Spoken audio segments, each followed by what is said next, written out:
This is Romeo and Juliet by William Shakespeare. Persons represented: Aeschylus, Prince of Verona; Paris, a young nobleman, kinsman to the prince; Montague and Capulet, heads of two houses at variance with each other; an old man, uncle to Capulet; Romeo, son to Montague; Mercutio, kinsman to the prince, and friend to Romeo; Benvolio, nephew to Montague, and friend to Romeo; Tybalt, nephew to Lady Capulet; Friar Lawrence, a Franciscan; Friar John of the same order; Balthazar, servant to Romeo; Samson, servant to Capulet; Gregory, servant to Capulet; Peter, servant to Juliet's nurse; Abraham, servant to Montague; an apothecary; three musicians; a chorus; page to Paris, and another page; an officer; Lady Montague, wife to Montague; Lady Capulet, wife to Capulet; Juliet, daughter to Capulet; nurse to Juliet; citizens of Verona; several men and women, relations to both houses; maskers, guards, watchmen, and attendants. Scene, during the greater part of the play, in Verona, once in the fifth act at Mantua. The Prologue. Enter Chorus. Chorus. Two households, both alike in dignity, in fair Verona, where we lay our scene, from ancient grudge break to new mutiny, where civil blood makes civil hands unclean. From forth the fatal loins of these two foes, a pair of star-crossed lovers take their life, whose misadventured piteous overthrows doth with their death bury their parents' strife.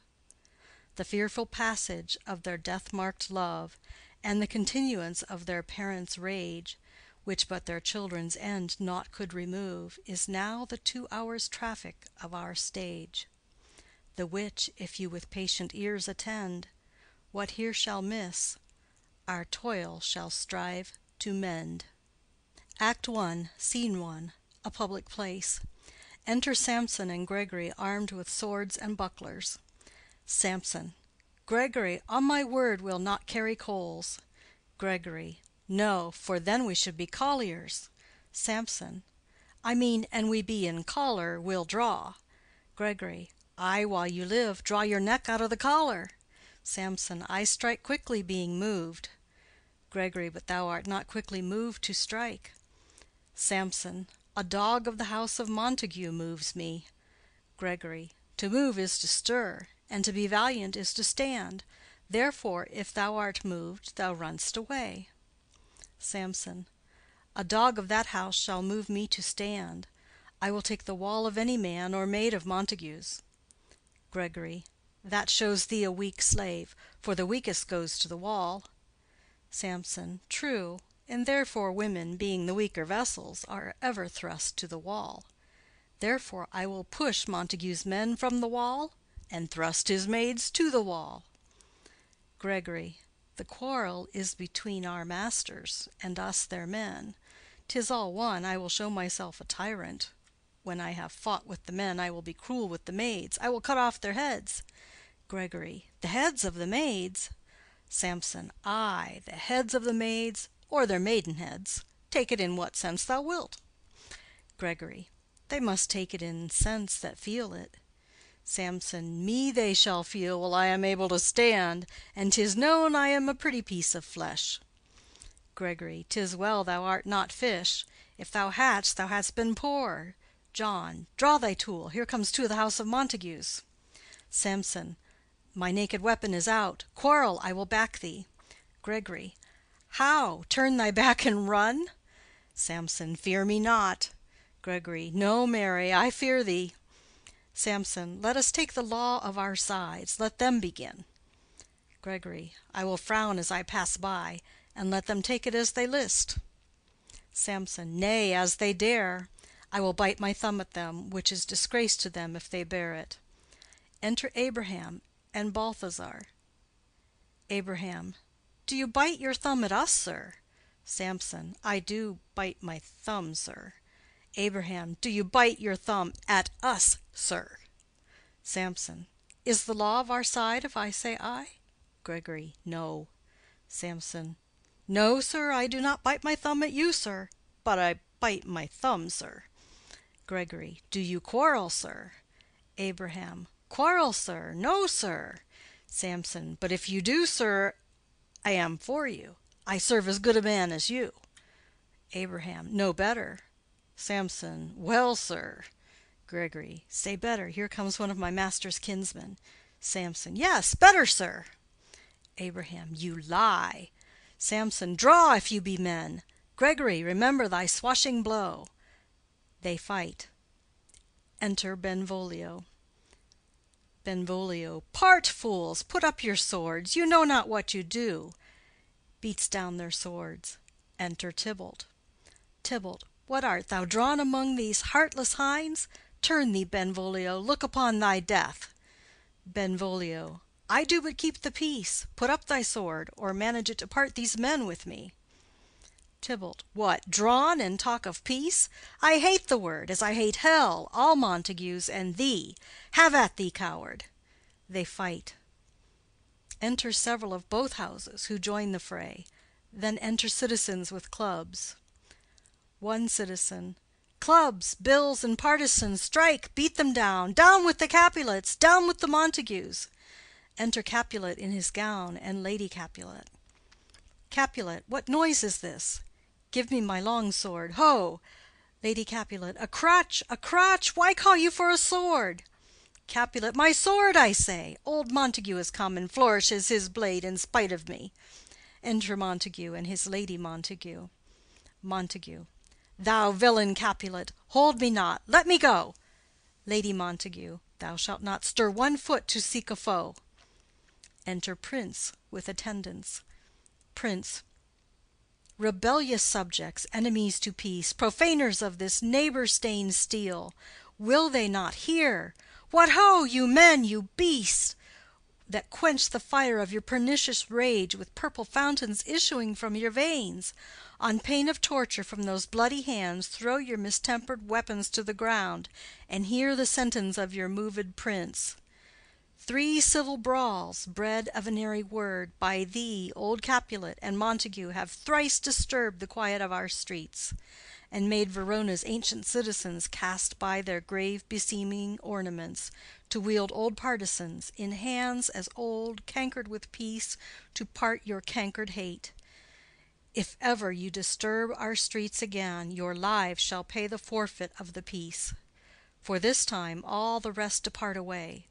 You, Capulet, shall go along with me, and Montague, come you this afternoon, to know our further pleasure in this case, to old Freetown, our common judgment place. Once more, on pain of death, all men depart.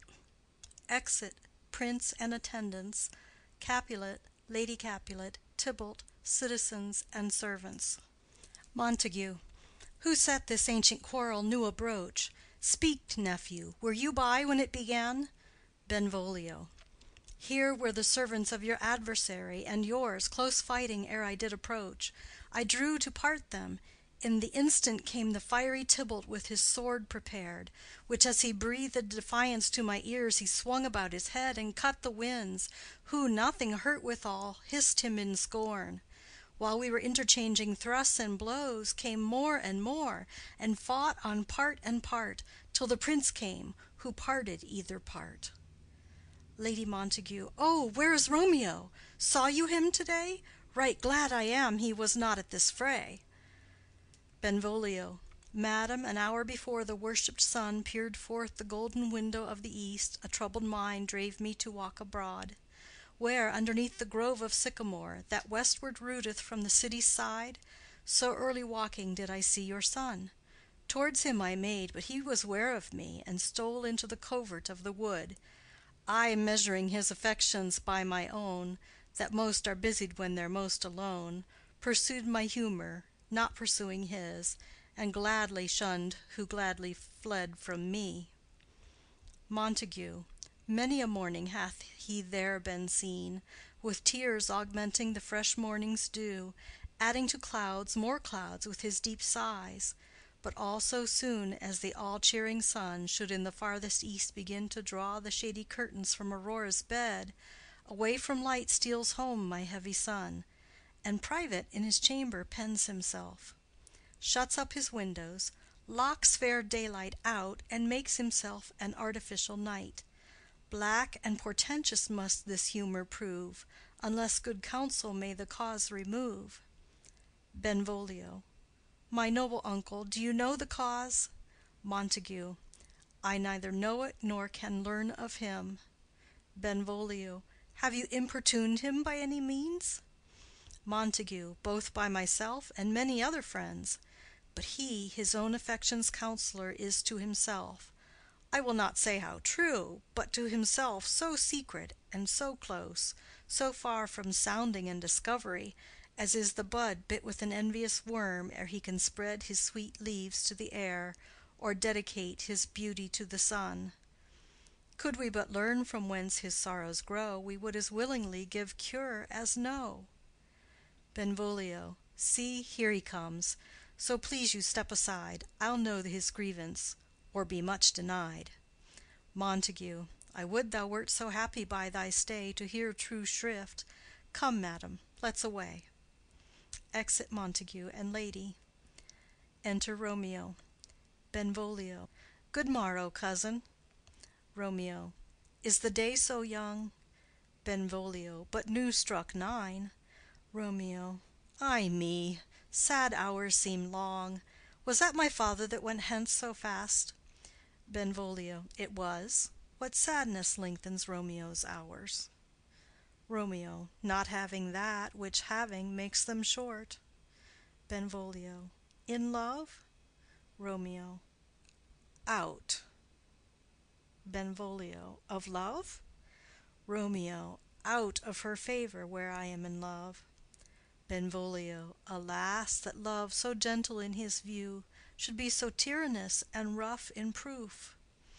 Romeo. Alas, that love, whose view is muffled still, should without eyes see pathways to his will. Where shall we dine? O me! What fray was here? Yet tell me not, for I have heard it all. Here's much to do with hate, but more with love. Why then, O brawling love, O loving hate, O anything of nothing first create, O heavy lightness, serious vanity, misshapen chaos of well-seeming forms, feather of lead, bright smoke, cold fire, sick health, still waking sleep that is not what it is. This love feel I, that feel no love in this. Dost thou not laugh? Benvolio. No, cause I rather weep. Romeo. Good heart at what? Benvolio. At thy good heart's oppression. Romeo. Why, such is love's transgression. Griefs of mine own lie heavy in my breast, which thou wilt propagate, to have it pressed with more of thine. This love that thou hast shown doth add more grief to too much of mine own. Love is a smoke raised with the fume of sighs, being purged, a fire sparkling in lovers' eyes, being vexed, a sea nourished with lovers' tears. What is it else? A madness most discreet, a choking gall and a preserving sweet. Farewell, my coz. Going. Benvolio. Soft, I will go along, and if you leave me so, you do me wrong. Romeo. Tut! I have lost myself. I am not here. This is not Romeo. He's some other where. Benvolio. Tell me in sadness who is that you love? Romeo. What, shall I groan and tell thee? Benvolio. Groan? Why, no, but sadly tell me who. Romeo. Bid a sick man in sadness make his will. Ah, word ill urged to one that is so ill. In sadness, cousin, I do love a woman. Benvolio. I aimed so near when I supposed you loved. Romeo. A right good markman, and she's fair I love. Benvolio. A right fair mark, fair coz, is soonest hit. Romeo. Well, in that hit you miss. She'll not be hit with Cupid's arrow.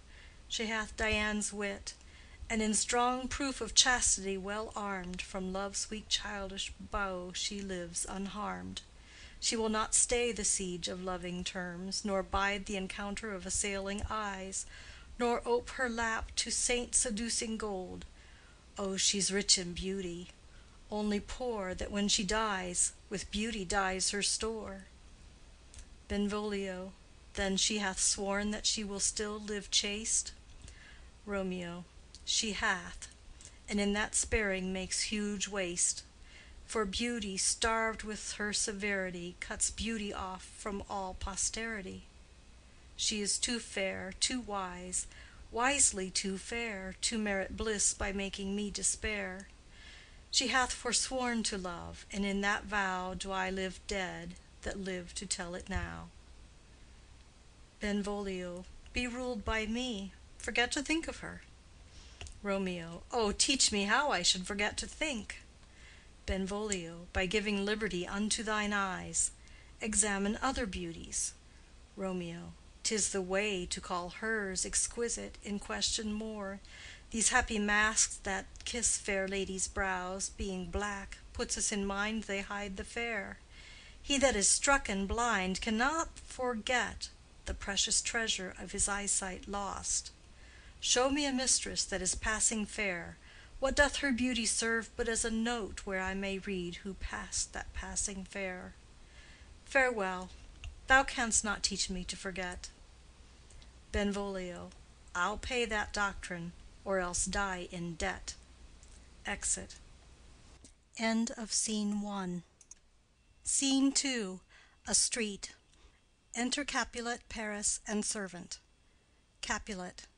But Montague is bound as well as I, in penalty alike, and 'tis not hard, I think, for men so old as we to keep the peace. Paris. Of honorable reckoning are you both, and pity 'tis you lived at odds so long. But now, my lord, what say you to my suit? Capulet. But saying o'er what I have said before. My child is yet a stranger in the world. She hath not seen the change of 14 years. Let 2 more summers wither in their pride, ere we may think her ripe to be a bride. Paris. Younger than she are happy mothers made. Capulet. And too soon marred are those so early made. The earth hath swallowed all my hopes but she. She is the hopeful lady of my earth. But woo her, gentle Paris, get her heart. My will to her consent is but a part. And she agree, within her scope of choice lies my consent and fair according voice. This night I hold an old accustomed feast, whereto I have invited many a guest, such as I love. And you among the store, one more most welcome makes my number more. At my poor house look to behold this night earth-treading stars that make dark heaven light. Such comfort as do lusty young men feel, when well-apparelled April on the heel of limping winter treads, even such delight among fresh female buds shall you this night inherit at my house. Hear all see, and like her most whose merit most shall be, which among view of many, mine being one, may stand in number, though in reckoning none.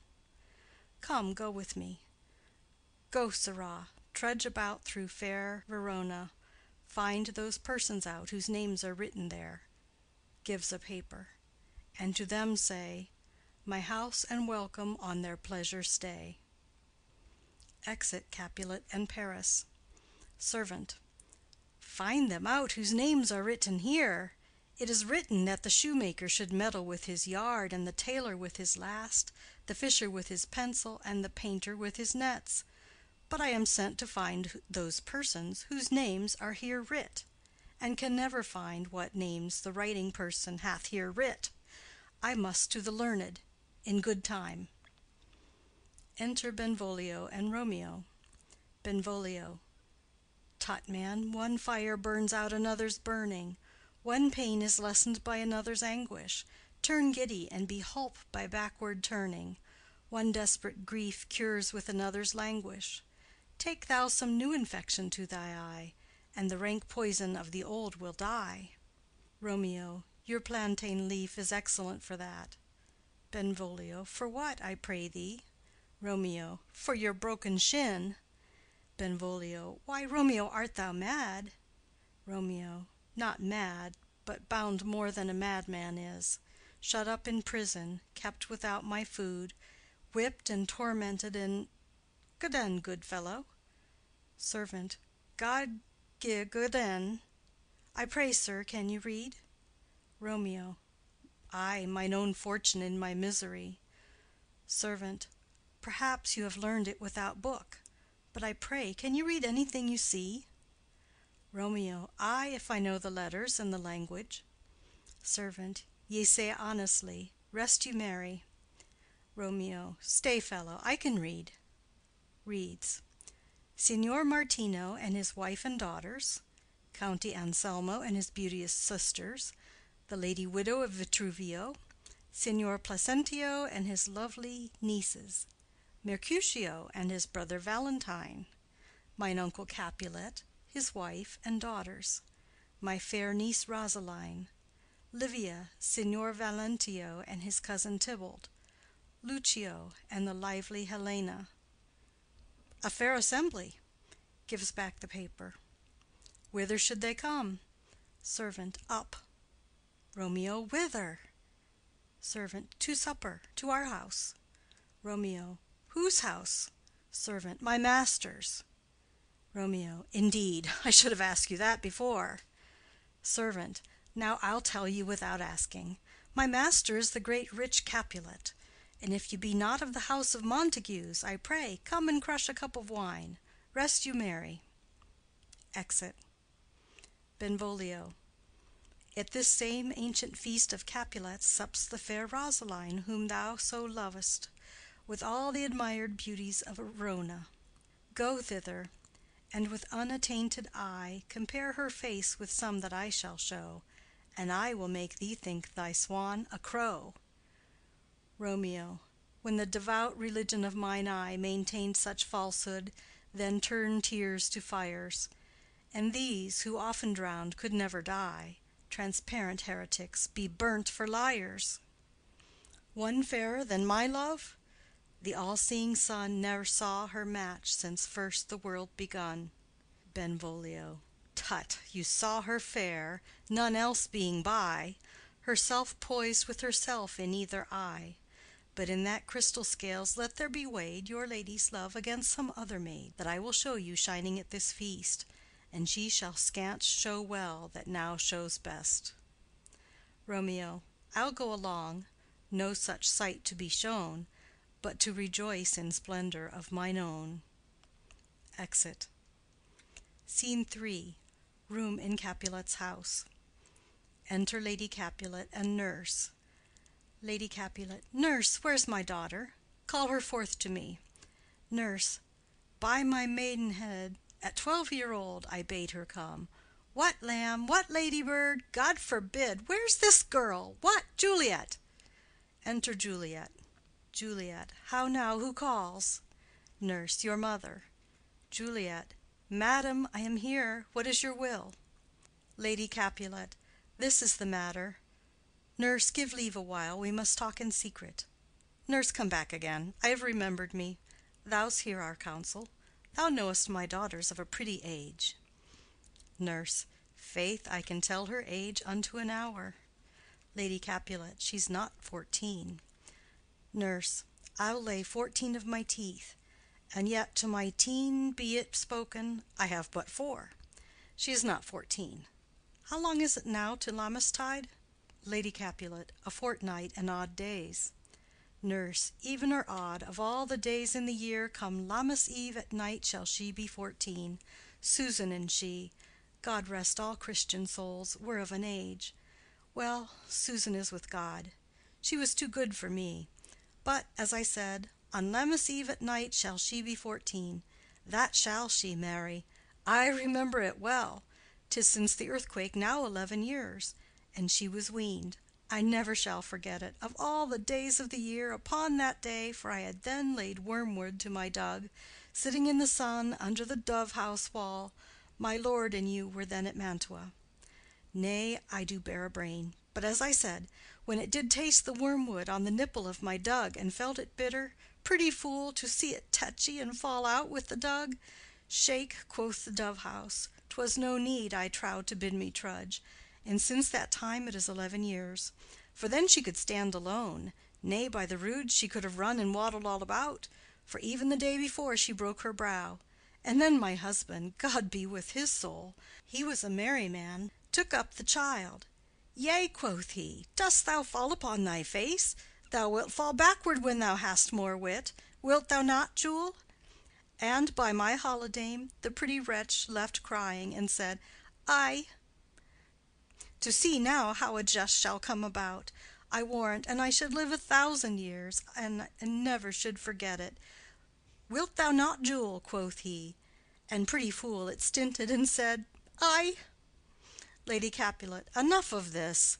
I pray thee hold thy peace. Nurse. Yes, madam. Yet I cannot choose but laugh to think it should leave crying and say aye. And yet I warrant it had upon its brow a bump as big as a young cockerel stone, a parlous knock, and it cried bitterly. Yea, quoth my husband, fall'st upon thy face? Thou wilt fall backward when thou comest to age. Wilt thou not, Jule? It stinted and said, Aye. Juliet. And stint thou too, I pray thee, nurse, say aye. Nurse. Peace, I have done. God mark thee to his grace. Thou wast the prettiest babe that e'er I nursed, and I might live to see thee married once, I have my wish. Lady Capulet. Marry. That marry is the very theme I came to talk of. Tell me, daughter Juliet, how stands your disposition to be married? Juliet. It is an honor that I dream not of. Nurse. An honor? Were not I thine only nurse, I would say thou hadst sucked wisdom from thy teat. Lady Capulet. Well, think of marriage now. Younger than you, here in Verona, ladies of esteem, are made already mothers. By my count, I was your mother much upon these years that you are now a maid. Thus then, in brief, the valiant Paris seeks you for his love. Nurse. A man, young lady, lady, such a man as all the world. Why, he's a man of wax. Lady Capulet. Verona's summer hath not such a flower. Nurse. Nay, he's a flower, in faith, a very flower. Lady Capulet. What say you? Can you love the gentleman? This night you shall behold him at our feast. Read o'er the volume of young Paris's face, and find delight writ there with beauty's pen. Examine every married lineament, and see how one another lends content. And what obscured in this fair volume lies, find written in the margent of his eyes. This precious book of love, this unbound lover, to beautify him, only lacks a cover. The fish lives in the sea, and 'tis much pride for fair without the fair within to hide. That book in many's eyes doth share the glory that in gold clasped locks in the golden story. So shall you share all that he doth possess, by having him, making yourself no less. Nurse. No less, nay, bigger. Women grow by men. Lady Capulet. Speak briefly. Can you like of Paris's love? Juliet. I'll look to like, if looking liking move, but no more deep will I endart mine eye than your consent gives strength to make it fly. Enter a servant. Servant. Madam, the guests are come, supper served up, you called, my young lady asked for, the nurse cursed in the pantry, and everything in extremity. I must hence to wait. I beseech you, follow straight. Lady Capulet. We follow thee. Exit servant. Juliet, the county stays. Nurse. Go, girl. Seek happy nights to happy days. Exit. Scene 4. A street. Enter Romeo, Mercutio, Benvolio, with 5 or 6 maskers, torch-bearers, and others. Romeo. What, shall this speech be spoke for our excuse, or shall we on without apology? Benvolio. The date is out of such prolixity. We'll have no Cupid hoodwinked with a scarf, bearing a Tartar's painted bow of lath, scaring the ladies like a crow-keeper, nor no without book prologue faintly spoke after the prompter for our entrance. But let them measure us by what they will, and we'll measure them a measure and be gone. Romeo. Give me a torch. I am not for this ambling. Being but heavy, I'll bear the light. Mercutio. Nay, gentle Romeo, we must have you dance. Romeo. Not I, believe me. You have dancing shoes with nimble soles. I have a soul of lead, so stakes me to the ground I cannot move. Mercutio. You are a lover. Borrow Cupid's wings, and soar with them above a common bound. Romeo. I am too sore and pierced with his shaft to soar with his light feathers, and so bound I cannot bound a pitch above dull woe. Under love's heavy burden do I sink. Mercutio. And to sink in it should you burden love, too great oppression for a tender thing. Romeo. Is love a tender thing? It is too rough, too rude, too boisterous, and it pricks like thorn. Mercutio. If love be rough with you, be rough with love. Prick love for pricking, and you beat love down. Give me a case to put my visage in, putting on a mask. A vizard for a vizard. What care I what curious eye doth quote deformities? Here are the beetle brows, shall blush for me. Benvolio. Come, knock and enter, and no sooner in but every man betake him to his legs. Romeo. A torch for me. Let wantons light of heart tickle the senseless rushes with their heels, for I am proverbed with the grandsire phase. I'll be a candle holder, and look on. The game was ne'er so fair, and I am done. Mercutio. Tut! Done's the mouse, the constable's own word. If thou art done, we'll draw thee from the mire of this, sir, reverence, love, wherein thou stickest up to the ears. Come, we burn daylight. Ho! Romeo. Nay, that's not so. Mercutio. I mean, sir, in delay we waste our lights in vain, like lamps by day. Take our good meaning, for our judgment sits 5 times in that ere once in our 5 wits. Romeo. And we mean well in going to this mask, but 'tis no wit to go. Mercutio. Why, may one ask? Romeo. I dreamt a dream to-night. Mercutio. So did I. Romeo. Well, what was yours? Mercutio. That dreamers often lie. Romeo. In bed asleep, while they do dream things true. Mercutio. Oh, then, I see Queen Mab hath been with you. She is the fairies' midwife, and she comes in shape no bigger than an agate stone on the forefinger of an alderman, drawn with a team of little atomies athwart men's noses as they lie asleep. Her wagon spokes made of long spinners' legs, the cover of the wings of grasshoppers, the traces of the smallest spider's web, the collars of the moonshine's watery beams, her whip of cricket's bone, the lash of film, her wagoner a small gray-coated gnat, not half so big as a round little worm pricked from the lazy finger of a maid. Her chariot is an empty hazelnut, made by the joiner squirrel or old grub, time out of mind the fairies' coachmakers. And in this state she gallops night by night through lovers' brains, and then they dream of love.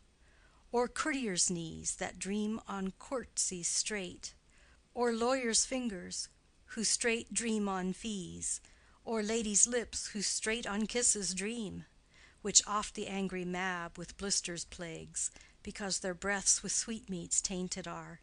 Sometimes she gallops o'er a courtier's nose, and then dreams he of smelling out a suit. And sometimes comes she with a tithe-pig's tail, tickling a parson's nose as he lies asleep. Then dreams he of another benefice. Sometimes she driveth o'er a soldier's neck, and then dreams he of cutting foreign throats, of breeches, ambuscados, Spanish blades, of health's 5 fathom deep, and then anon drums in his ear, at which he starts and wakes, and being thus frightened swears a prayer or two, and sleeps again. This is that very Mab that plats the manes of horses in the night, and bakes the elf-locks in foul sluttish hairs, which once entangled much misfortune bodes. This is the hag, when maids lie on their backs, that presses them, and learns them first to bear, making them women of good carriage. This is she. Romeo. Peace, peace, Mercutio, peace. Thou talk'st of nothing. Mercutio. True, I talk of dreams, which are the children of an idle brain, begot of nothing but vain fantasy, which is as thin of substance as the air, and more inconstant than the wind, who woos even now the frozen bosom of the north, and being angered puffs away from thence, turning his face to the dew-dropping south. Benvolio. This wind you talk of blows us from ourselves. Supper is done, and we shall come too late. Romeo. I fear too early, for my mind misgives some consequence, yet hanging in the stars, shall bitterly begin this fearful date with this night's revels, and expire the term of a despised life, closed in my breast by some vile forfeit of untimely death. But he that hath the steerage of my course, direct my sail. On, lusty gentlemen. Benvolio. Strike, drum. Exit. End of Scene 4. Scene 5. A hall in Capulet's house. Musicians waiting. Enter servants. Servant 1. Where's Potpan, that he helps not to take away? He shift a trencher, he scrape a trencher. Servant 2. When good manners shall lie all in one or two men's hands, and they unwashed too, 'tis a foul thing. Servant 1. Away with the joined stools, remove the court cupboard, look to the plate, good thou, save me a piece of marchpane, and as thou lovest me, let the porter let in Susan Grindstone and Nell, Antony and Potpan. Servant 2. Aye, boy, ready. Servant 1. You are looked for and called for, asked for and sought for in the great chamber. Servant 2. We cannot be here and there too. Cheerly, boys, be brisk a while, and the longer liver take all. They retire behind.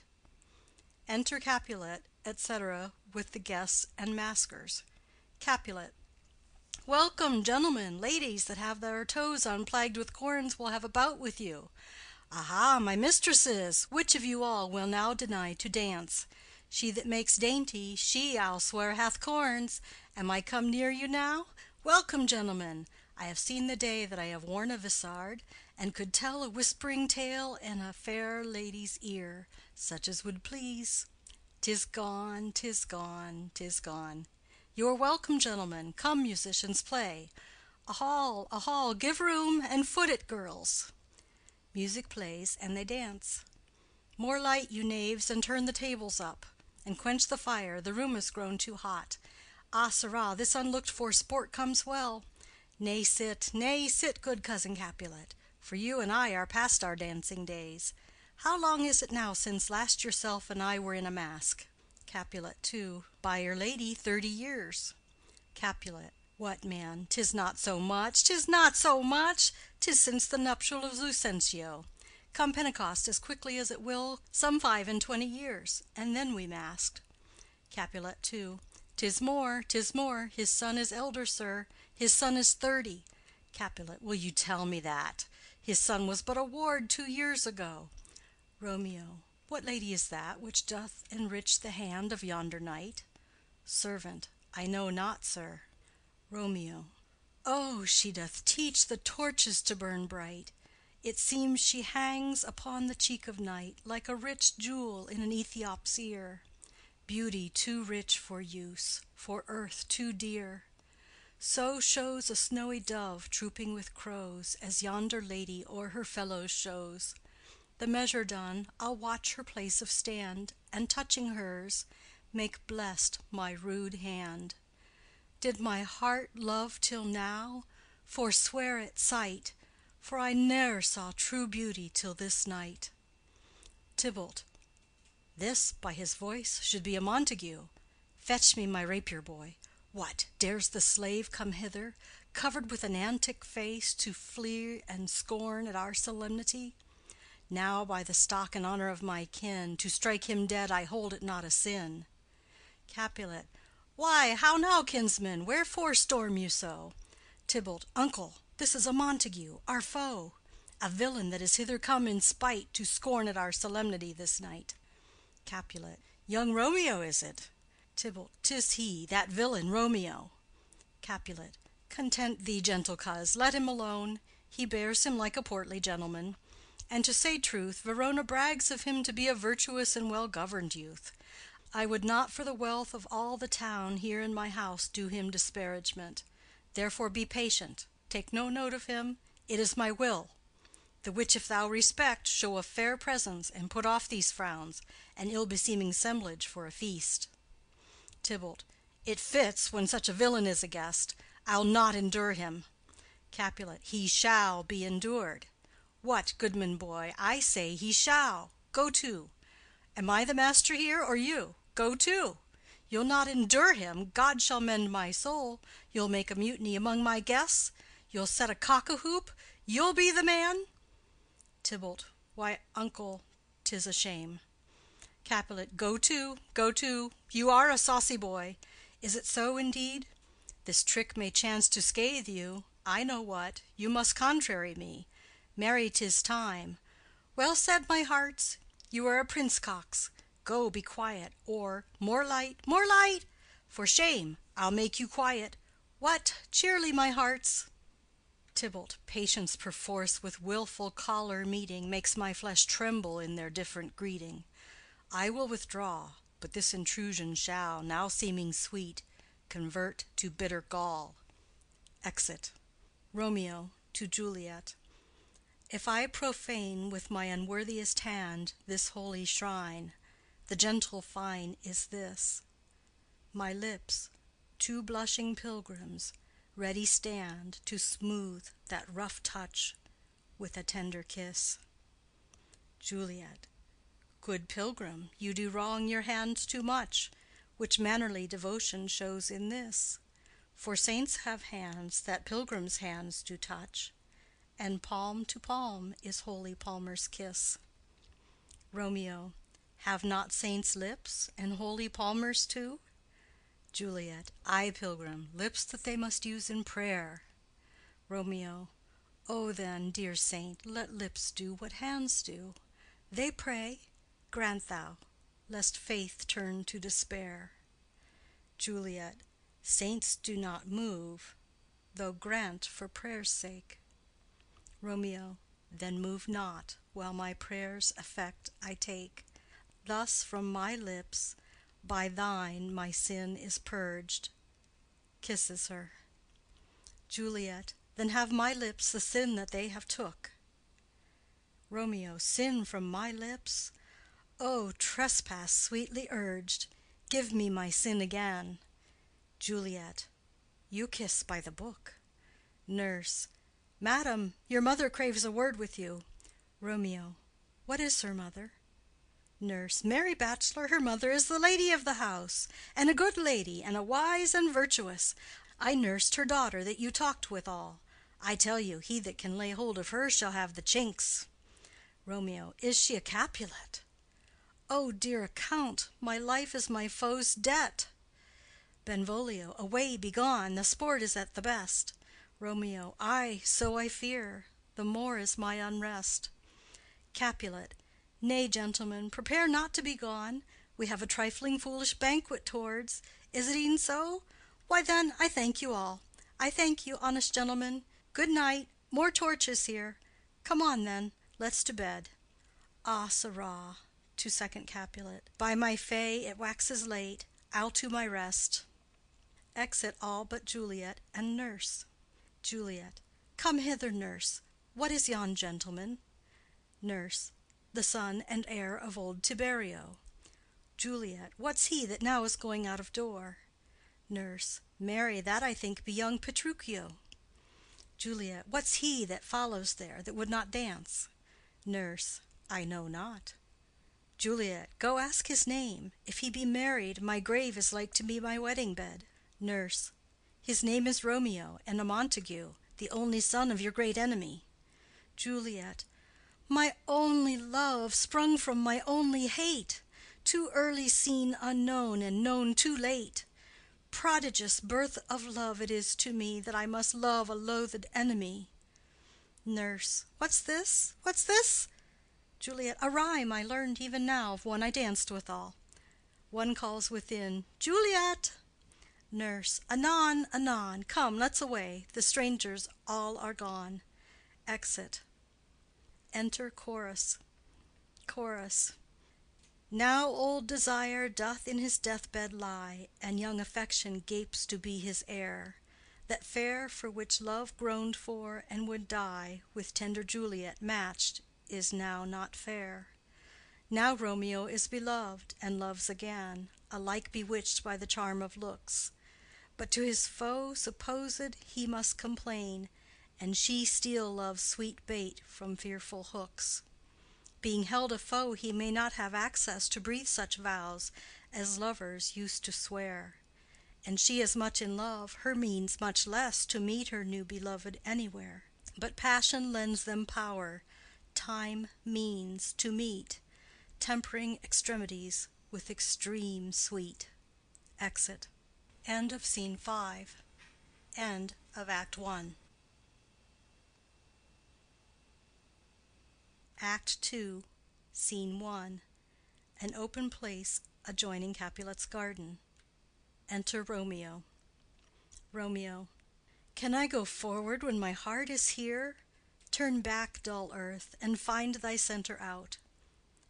He climbs the wall and leaps down within it. Enter Benvolio and Mercutio. Benvolio. Romeo! My cousin! Romeo! Mercutio. He is wise, and on my life hath stolen him home to bed. Benvolio. He ran this way, and leaped this orchard wall. Call, good Mercutio. Mercutio. Nay, I'll conjure too. Romeo, humors, madman, passion, lover! Appear thou in the likeness of a sigh, speak but one rhyme, and I am satisfied. Cry but ah me, pronounce but love and dove, speak to my gossip Venus one fair word, one nickname for her purblind son and heir, young auburn Cupid, he that shot so trim, when King Cophetua loved the beggar maid. He heareth not, he stirreth not, he moveth not. The ape is dead, and I must conjure him. I conjure thee by Rosaline's bright eyes, by her high forehead and her scarlet lip, by her fine foot, straight leg, and quivering thigh, and the domains that there adjacent lie, that in thy likeness thou appear to us. Benvolio. And if he hear thee, thou wilt anger him. Mercutio. This cannot anger him. 'Twould anger him to raise a spirit in his mistress's circle, of some strange nature, letting it there stand till she had laid it and conjured it down. That were some spite. My invocation is fair and honest, and in his mistress's name I conjure only but to raise him up. Benvolio. Come, he hath hid himself among these trees, to be consorted with the humorous night. Blind is his love, and best befits the dark. Mercutio. If love be blind, love cannot hit the mark. Now will he sit under a medlar tree, and wish his mistress were that kind of fruit as maids call medlars when they laugh alone. Romeo, good night. I'll to my truckle bed. This field bed is too cold for me to sleep. Come, shall we go? Benvolio. Go then, for 'tis in vain to seek him here that means not to be found. Exit. Scene 2, Capulet's garden. Enter Romeo. Romeo. He jests at scars that never felt a wound. Juliet appears above at a window. But soft! What light through yonder window breaks? It is the east, and Juliet is the sun. Arise, fair sun, and kill the envious moon, who is already sick and pale with grief, that thou, her maid, art far more fair than she. Be not her maid, since she is envious. Her vestal livery is but sick and green, and none but fools do wear it. Cast it off. It is my lady. Oh, it is my love. Oh, that she knew she were. She speaks, yet she says nothing. What of that? Her eye discourses. I will answer it. I am too bold. 'Tis not to me she speaks. two of the fairest stars in all the heaven having some business, do entreat her eyes to twinkle in their spheres till they return. What if her eyes were there, they in her head? The brightness of her cheek would shame those stars, as daylight doth a lamp. Her eyes in heaven would through the airy region stream so bright, that birds would sing and think it were not night. See how she leans her cheek upon her hand. Oh, that I were a glove upon that hand, that I might touch that cheek. Juliet. Ah me! Romeo. She speaks. Oh, speak again, bright angel, for thou art as glorious to this night, being o'er my head, as is a winged messenger of heaven unto the white upturned wondering eyes of mortals that fall back to gaze on him when he bestrides the lazy pacing clouds and sails upon the bosom of the air. Juliet. O Romeo, Romeo! Wherefore art thou Romeo? Deny thy father, and refuse thy name. Or if thou wilt not, be but sworn my love, and I'll no longer be a Capulet. Romeo aside. Shall I hear more, or shall I speak at this? Juliet. 'Tis but thy name that is my enemy. Thou art thyself, though not a Montague. What's Montague? It is nor hand, nor foot, nor arm, nor face, nor any other part belonging to a man. Oh, be some other name. What's in a name? That which we call a rose by any other name would smell as sweet. So Romeo would, were he not Romeo called, retain that dear perfection which he owes without that title. Romeo, doff thy name, and for that name, which is no part of thee, take all myself. Romeo. I take thee at thy word. Call me but love, and I'll be new baptized. Henceforth I never will be Romeo. Juliet.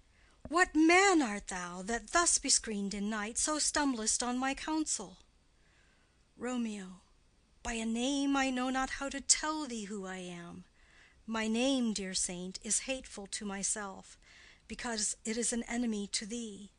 Had I it written, I would tear the word. Juliet. My eyes have not yet drunk 100 words of that tongue's utterance, yet I know the sound. Art thou not Romeo, and a Montague? Romeo. Neither, fair saint, if either thee dislike. Juliet. How camest thou hither? Tell me, and wherefore? The orchard walls are high and hard to climb, and the place death, considering who thou art, if any of my kinsmen find thee here.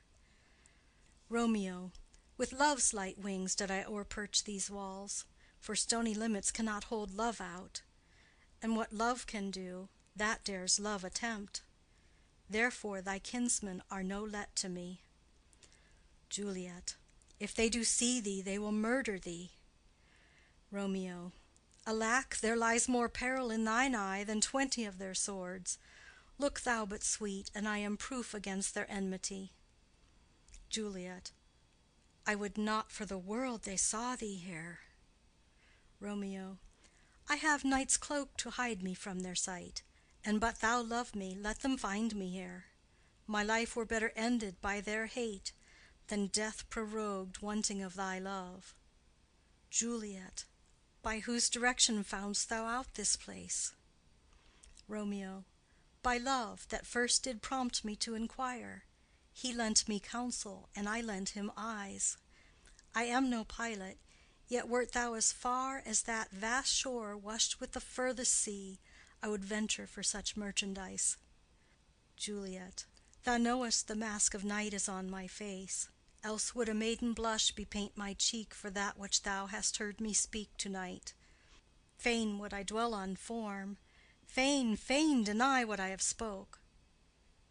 But farewell compliment.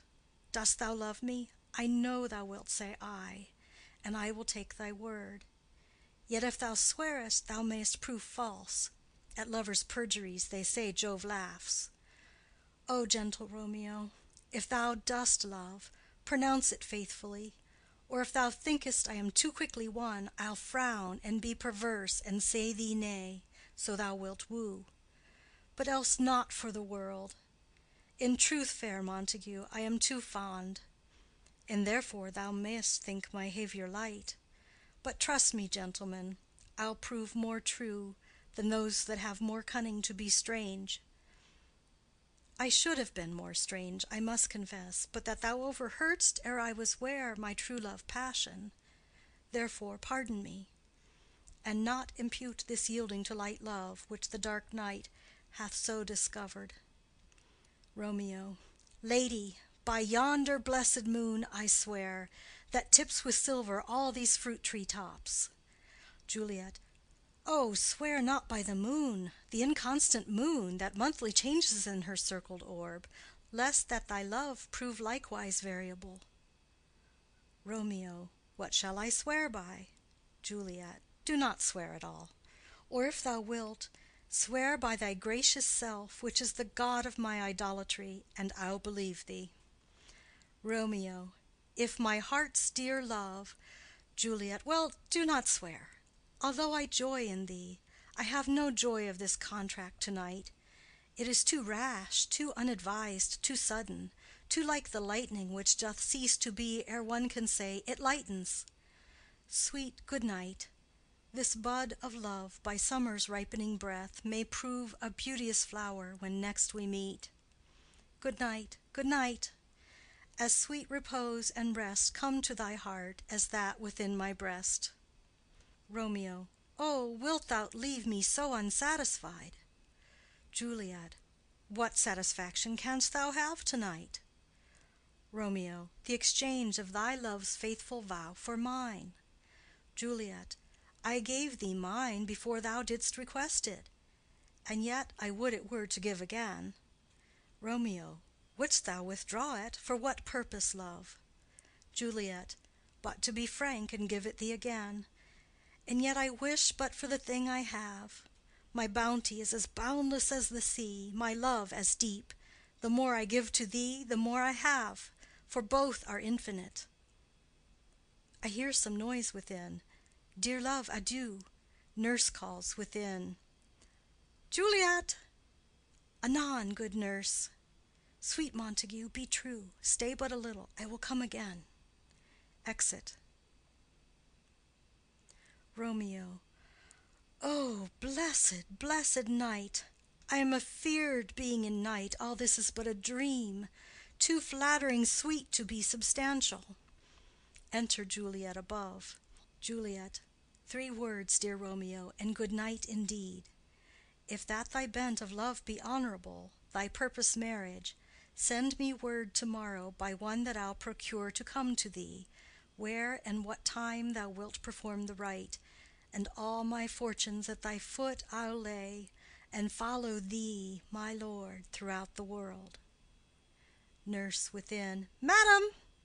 Juliet. I come anon. But if thou meanest not well, I do beseech thee.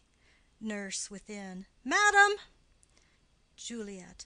By and by I come. To cease thy suit and leave me to my grief, to-morrow I will send. Romeo. So thrive my soul. Juliet. 1,000 times good night. Exit. Romeo. 1,000 times the worse to want thy light. Love goes toward love as schoolboys from their books, but love from love toward school with heavy looks. Retiring slowly. Re-enter Juliet above. Juliet. Hist! Romeo! Hist! Oh, for a falconer's voice to lure this tassel gentle back again!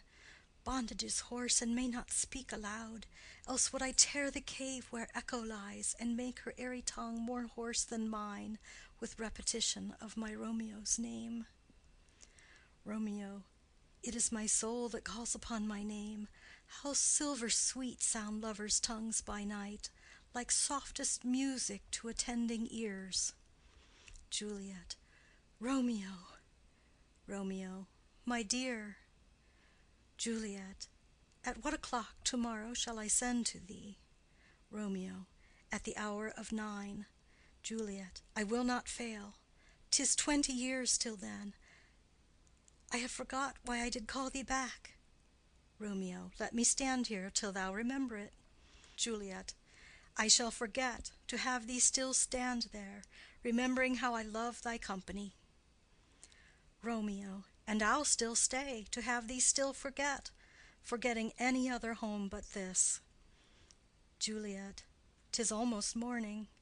I would have thee gone, and yet no farther than a wanton's bird, that lets it hop a little from her hand, like a poor prisoner in his twisted gyves, and with a silk thread plucks it back again, so loving jealous of his liberty. Romeo. I would I were thy bird. Juliet. Sweet, so would I. Yet I should kill thee with much cherishing. Good night, good night. Parting is such sweet sorrow, that I shall say good night till it be morrow. Exit. Romeo. Sleep dwell upon thine eyes, peace in thy breast. Would I were sleep and peace, so sweet to rest. Hence will I to my ghostly father's cell, his help to crave, and my dear hap to tell. Exit. End of Scene 2. Act 2, Scene 3. Friar Lawrence's cell. Enter Friar Lawrence with a basket. Friar. The gray-eyed morn smiles on the frowning night, checkering the eastern clouds with streaks of light, and flecked darkness like a drunkard reels from forth day's path and tightens fiery wheels. Non ere the sun advance his burning eye, the day to cheer and night's dank dew to dry, I must fill up this osier cage of ours with baleful weeds and precious juiced flowers. The earth, that's nature's mother, is her tomb. What is her burying grave, that is her womb, and from her womb children of divers kind we sucking on her natural bosom find, many for the virtues excellent, none but for some, and yet all different. O mickle is the powerful grace that lies in plants, herbs, stones, and their true qualities. For naught so vile that on the earth doth live, but to the earth some special good doth give. Nor aught so good, but strained from that fair use, revolts from true birth, stumbling on abuse. Virtue itself turns vice, being misapplied, and vice sometimes by action dignified. Within the infant rind of this small flower poison hath residence, and medicine power. For this being smelt, with that part cheers each part, being tasted slays all senses with the heart. Two such opposed kings encamp them still, in man as well as herbs, grace and rude will. And where the worser is predominant, full soon the canker death eats up that plant. Enter Romeo. Romeo. Good morrow, father. Friar. Benedicite!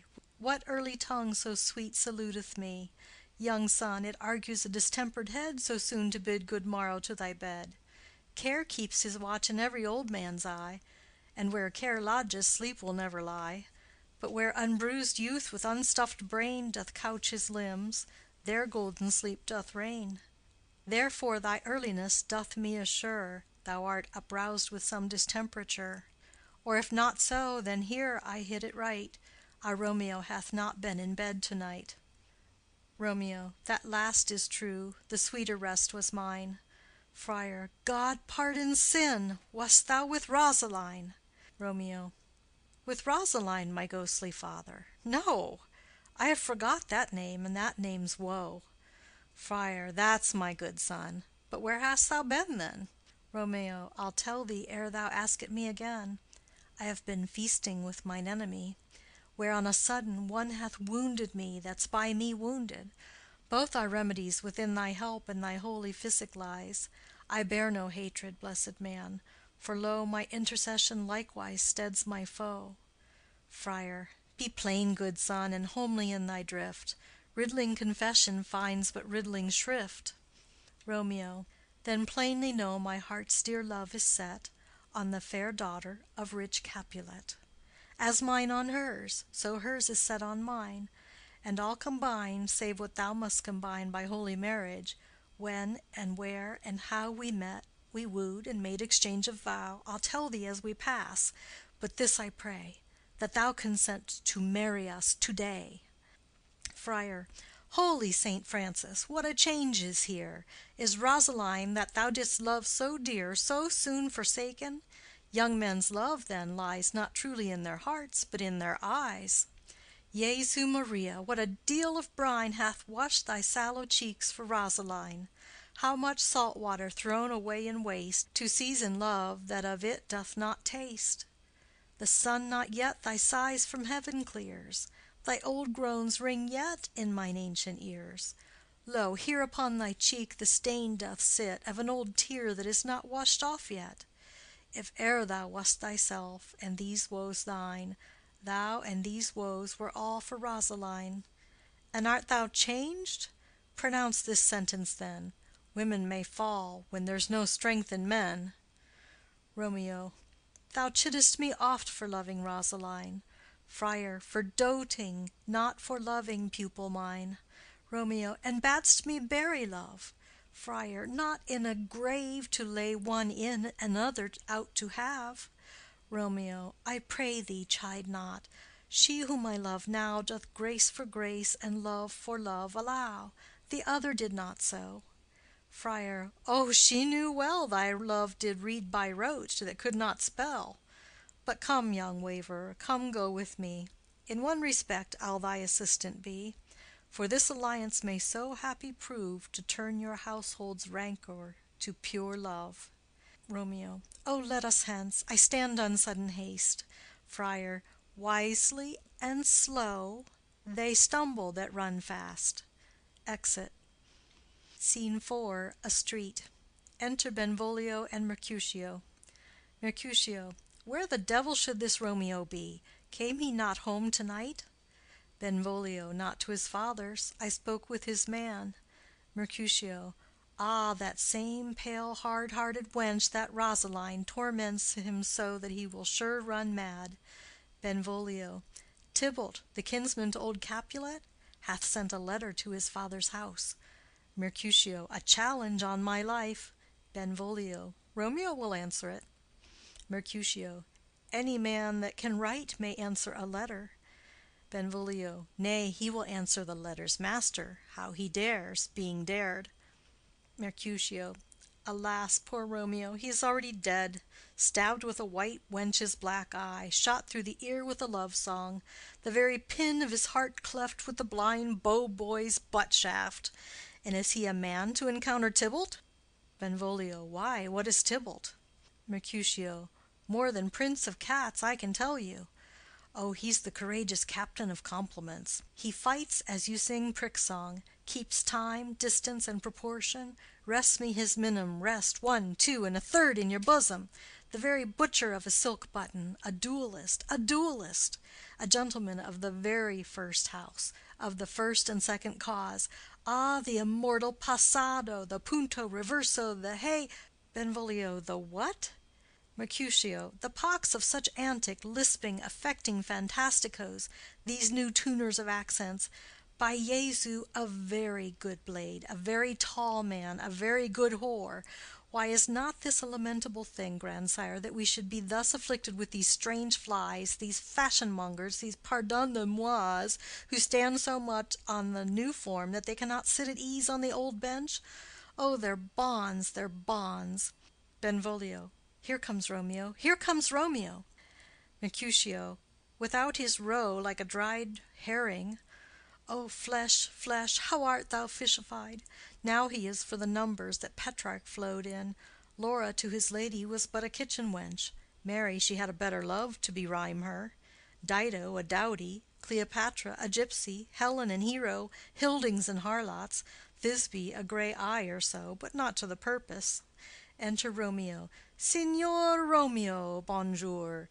There's a French salutation to your French slop. You gave us the counterfeit fairly last night. Romeo. Good morrow to you both. What counterfeit did I give you? Mercutio. The slip, sir, the slip. Can you not conceive? Romeo. Pardon, good Mercutio, my business was great, and in such a case as mine a man may strain courtesy. Mercutio. That's as much as to say, such a case as yours constrains a man to bow in the hams. Romeo, meaning to curtsy. Mercutio. Thou hast most kindly hit it. Romeo. A most courteous exposition. Mercutio. Nay, I am the very pink of courtesy. Romeo. Pink for flower. Mercutio. Right. Romeo. Why then is my pump well flowered. Mercutio. Well said. Follow me this jest now till thou hast worn out thy pump, that when the single soul of it is worn, the jest may remain, after the wearing, soul singular. Romeo. O single-souled jest, solely singular for the singleness. Mercutio. Come between us, good Benvolio, my wits faint. Romeo. Swits and spurs, or I'll cry a match. Mercutio. Nay, if thy wits run the wild goose chase, I have done, for thou hast more of the wild goose in one of thy wits than I am sure I have in my whole 5. Was I with you there for the goose? Romeo. Thou wast never with me for anything when thou wast not there for the goose. Mercutio. I will bite thee by the ear for that jest. Romeo. Nay, good goose, bite not. Mercutio. Thy wit is a very bitter sweeting. It is a most sharp sauce. Romeo. And is it not then well served in to a sweet goose? Mercutio. Oh, here's a wit of Cheverel that stretches from an inch narrow to an ell broad. Romeo. I stretch it out for that word broad, which added to the goose proves thee far and wide a broad goose. Mercutio. Why, is not this better now than groaning for love? Now art thou sociable, now art thou Romeo, now art thou what thou art, by art as well as by nature. For this drivelling love is like a great natural that runs lolling up and down to hide his bauble in a hole. Benvolio. Stop there, stop there. Mercutio. Thou desirest me to stop in my tail against the hair. Benvolio. Thou wouldst else have made thy tail large. Mercutio. Oh, thou art deceived. I would have made it short, for I was come to the whole depth of my tail, and meant indeed to occupy the argument no longer. Romeo. Here's goodly gear. Enter Nurse and Peter. Mercutio. A sail, a sail, a sail. Benvolio. Two, a shirt and a smock. Nurse. Peter. Peter. Anon. Nurse. My fan, Peter. Mercutio. Good Peter, to hide her face, for her fan's the fairer face. Nurse. God ye good morrow, gentlemen. Mercutio. God ye good den, fair gentlewoman. Nurse. Is it good den? Mercutio. 'Tis no less, I tell ye, for the body hand of the dial is now upon the prick of noon. Nurse. Out upon you! What a man are you! Romeo. One gentlewoman that God hath made for himself to mar. Nurse. By my troth, it is well said. For himself to mar, quoth they. Gentlemen, can any of you tell me where I may find the young Romeo? Romeo. I can tell you, but young Romeo will be older when you have found him than he was when you sought him. I am the youngest of that name, for fault of a worse. Nurse. You say well. Mercutio. Yea, is the worst well? Very well took, in faith, wisely, wisely. Nurse. If you be he, sir, I desire some confidence with you. Benvolio. She will invite him to some supper. Mercutio. Abad, abad, abad, so ho. Romeo. What hast thou found? Mercutio. No hare, sir, unless a hare, sir, in a Lenten pie that is something stale and hoar ere it be spent. He sings. An old hare whore, is very good meat in Lent, but a hare that is hoar is too much for a score when it whores ere it be spent. Romeo. Will you come to your father's? We'll to dinner thither. Romeo. I will follow you. Mercutio. Farewell, ancient lady, farewell. Lady, lady, lady. Exit Mercutio and Benvolio. Nurse. Marry, farewell. I pray you, sir, what saucy merchant was this that was so full of his ropery? Romeo. A gentleman, nurse, that loves to hear himself talk, and will speak more in a minute than he will stand to in a month. Nurse. An he speak anything against me, I'll take him down, and I were lustier than he is, and 20 such jacks. And if I cannot, I'll find those that shall. Scurvy knave! I am none of his flirt-gills, I am none of his skeins mates, and thou must stand by too, and suffer every knave to use me at his pleasure. Peter, I saw no man use you at his pleasure. If I had, my weapon should quickly have been out, I warrant you. I dare draw as soon as any other man, if I see occasion, in a good quarrel, and the law is on my side. Nurse. Now, afore God, I am so vexed that every part about me quivers. Scurvy knave! Pray you, sir, a word. And as I told you, my young lady bid me inquire you out. What she bade me say, I will keep to myself. But first let me tell ye, if ye should lead her into a fool's paradise, as they say, it were a very gross kind of behavior, as they say. For the gentlewoman is young, and therefore if you should deal double with her, truly it were an ill thing to be offered to any gentlewoman, and very weak dealing. Romeo. Nurse, commend me to thy lady and mistress, I protest unto thee. Nurse. Good heart, and a faith I will tell her as much. Lord, Lord, she will be a joyful woman. Romeo. What wilt thou tell her, nurse? Thou dost not mark me. Nurse. I will tell her, sir, that you do protest, which, as I take it, is a gentlemanlike offer. Romeo. Bid her devise some means to come to Shrift this afternoon, and there she shall, at Friar Lawrence's cell, be shrived and married. Here is for thy pains. Nurse. No, truly, sir, not a penny. Romeo. Go to, I say you shall. Nurse. This afternoon, sir? Well, she shall be there. Romeo. And stay, good nurse, behind the abbey wall. Within this hour my man shall be with thee, and bring thee cords made like a tackled stair, which to the high top-gallant of my joy might be my convoy in the secret night. Farewell. Be trusty, and I'll quit thy pains. Farewell. Commend me to thy mistress. Nurse. Now God in heaven bless thee. Hark you, sir. Romeo. What sayest thou, my dear nurse? Nurse. Is your man secret? Did you ne'er hear say two may keep counsel, putting one away? Romeo. I warrant thee my man's as true as steel. Nurse. Well, sir, my mistress is the sweetest lady. Lord, Lord, when 'twas a little prating thing. Oh, there's a nobleman in town, one Paris, that would fain lay knife aboard, but she, good soul, had as lief see a toad, a very toad, as see him.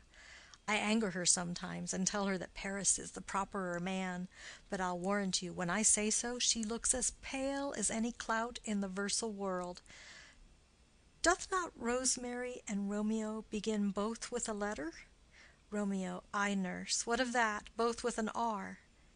Nurse. Ah, mocker, that's the dog's name. R is for the dog. No, I know it begins with some other letter. And she hath the prettiest sensuousness of it, of you and Rosemary, that it would do you good to hear it. Romeo. Commend me to thy lady. Nurse. 1,000 times. Exit Romeo. Peter. Peter. Anon. Nurse. Peter, take my fan and go before. Exit. End of Scene 4. Act 2, Scene 5. Capulet's garden. Enter Juliet. Juliet. The clock struck 9 when I did send the nurse. In half an hour she promised to return. Perchance she cannot meet him. That's not so. Oh, she is lame. Love's heralds should be thoughts, which 10 times faster glide than the sun's beams, driving back shadows over lowering hills. Therefore do nimble-pinioned doves draw love, and therefore hath the wind-swift Cupid wings. Now is the sun upon the highmost hill of this day's journey, and from 9 till 12 is 3 long hours, yet she is not come. Had she affections and warm youthful blood, she'd be as swift in motion as a ball. My words would bandy her to my sweet love, and his to me. But old folks, many fain as they were dead, unwieldy, slow, heavy, and pale as lead. Oh God, she comes! Enter nurse and Peter. Oh, honey nurse, what news? Hast thou met with him? Send thy man away. Nurse. Peter, stay at the gate. Exit Peter. Juliet. Now, good sweet nurse, O Lord, why lookest thou sad? Though news be sad, yet tell them merrily. If good, thou shamest the music of sweet news by playing it to me with so sour a face. Nurse. I am a-weary, give me leave a while. Fie, how my bones ache! What a jaunt have I had! Juliet. I would thou hadst my bones, and I thy news. Nay, come, I pray thee, speak. Good, good nurse, speak. Nurse. Jesu, what haste! Can you not stay a while? Do you not see that I am out of breath? Juliet. How art thou out of breath when thou hast breath to say to me that thou art out of breath? The excuse that thou dost make in this delay is longer than the tale thou dost excuse. Is thy news good or bad? Answer to that. Say either, and I'll stay the circumstance. Let me be satisfied. Is it good or bad? Nurse. Well, you have made a simple choice. You know not how to choose a man. Romeo, no, not he. Though his face be better than any man's, yet his leg excels all men's. And for a hand and a foot and a body, though they be not to be talked on, yet they are past compare. He is not the flower of courtesy, but I'll warrant him as gentle as a lamb. Go thy ways, wench, serve God. What, have you dined at home? Juliet. No, no, but all this did I know before. What says he of our marriage? What of that? Nurse. Lord, how my head aches! What a head have I! It beats as it would fall in 20 pieces. My back on the other side! Oh, my back, my back! Beshrew your heart for sending me about to catch my death with jouncing up and down. Juliet. In faith, I am sorry that thou art not well. Sweet, sweet, sweet nurse, tell me what says my love. Nurse. Your love says, like an honest gentleman, and a courteous, and a kind, and a handsome, and I warrant a virtuous. Where's your mother? Juliet. Where is my mother? Why, she is within. Where should she be? How oddly thou repliest. Your love says, like an honest gentleman, where is your mother? Nurse. O God's lady dear, are you so hot? Mary, come up, I trow. Is this the poultice for my aching bones? Henceforward do your messages yourself. Juliet. Here's such a coil. Come, what says Romeo? Nurse. Have you got leave to go to shrift to-day? Juliet. I have. Nurse. Then hie you hence to Friar Lawrence's cell. There stays a husband to make you a wife. Now comes the wanton blood up in your cheeks. They'll be in scarlet straight at any news. Hie you to church. I must another way, to fetch a ladder, by the which your love must climb a bird's nest soon when it is dark. I am the drudge, and toil in your delight, but you shall bear the burden soon at night. Go, I'll to dinner. Hie you to the cell. Juliet. Hie to high fortune! Honest nurse, farewell. Exit. Scene 6. Friar Lawrence's cell. Enter Friar Lawrence and Romeo. Friar. So smile the heavens upon this holy act, that after hours with sorrow chide us not. Romeo. Amen, amen. But come what sorrow can, it cannot countervail the exchange of joy that one short minute gives me in her sight. Do thou but close our hands with holy words, then love-devouring death do what he dare. It is enough that I may but call her mine. Friar. These violent delights have violent ends, and in their triumph die, like fire and powder, which as they kiss consume. The sweetest honey is loathsome in its own deliciousness, and in the taste confounds the appetite. Therefore love moderately, long love doth so. Too swift arrives as tardy as too slow. Here comes the lady. Oh, so light a foot will never wear out the everlasting flint. A lover may bestride the gossamer that idles in the wanton summer air, and yet not fall. So light is vanity. Enter Juliet. Juliet. Good even to my ghostly confessor. Friar. Romeo shall thank thee, daughter, for us both. Juliet. As much to him, else is his thanks too much. Romeo. Oh, Juliet, if the measure of thy joy be heaped like mine, and that thy skill be more to blazon it, Then sweeten with thy breath this neighbor air, and let rich music's tongue unfold the imagined happiness that both receive in either by this dear encounter. Juliet, conceit, more rich in matter than in words, brags of his substance, not of ornament. They are but beggars that can count their worth. But my true love is grown to such excess, I cannot sum up sum of half my wealth. Friar. Come, come with me, and we'll make short work. For by your leaves you shall not stay alone till Holy Church incorporate two in one. Exit. End of Scene 6. End of Act 2. Act 3, Scene 1. A public place. Enter Mercutio, Benvolio, page, and servants. Benvolio. I pray thee, good Mercutio, let's retire. The day is hot, the Capulets abroad, and if we meet we shall not scape a brawl, for now these hot days is the mad blood stirring. Mercutio. Thou art like one of these fellows that when he enters the confines of a tavern, claps me his sword upon the table and says, God send me no need of thee, and by the operation of the second cup draws him on the drawer, when indeed there is no need. Benvolio. Am I like such a fellow? Mercutio. Come, come, thou art as hot a jack in thy mood as any in Italy, and as soon moved to be moody, and as soon moody to be moved. Benvolio. And what too? Mercutio. Nay, and there were two such, we should have none shortly, for one would kill the other. Thou! Why, thou wilt quarrel with a man that hath a hair more or a hair less in his beard than thou hast.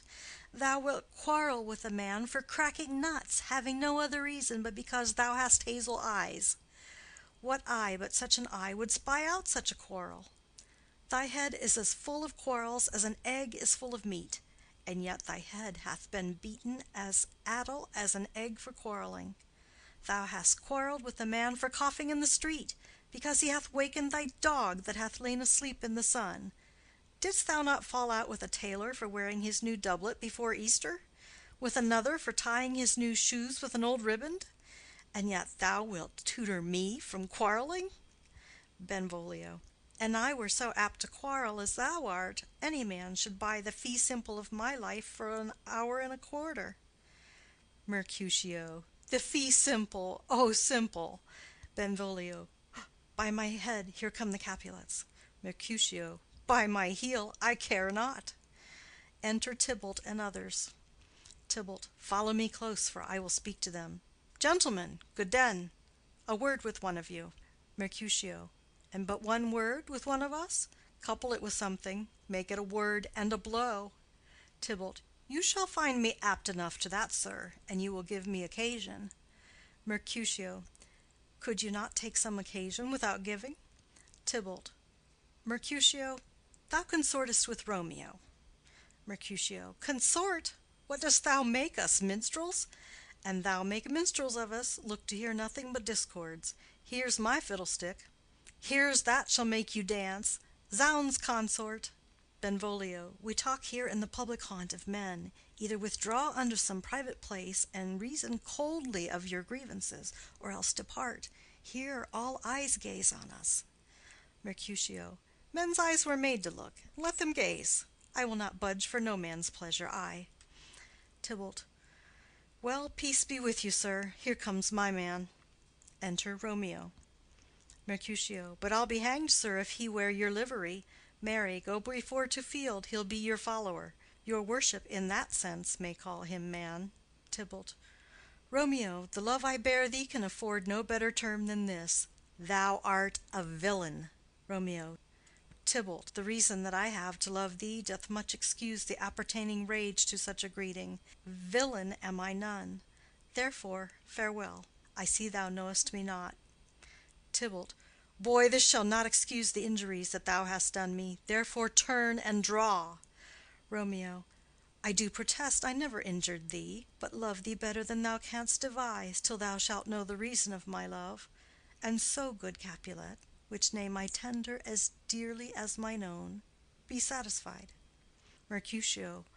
O calm, dishonorable, vile submission! Alla stoccata carries it away. He draws. Tybalt, you rat-catcher, will you walk? Tybalt, what wouldst thou have with me?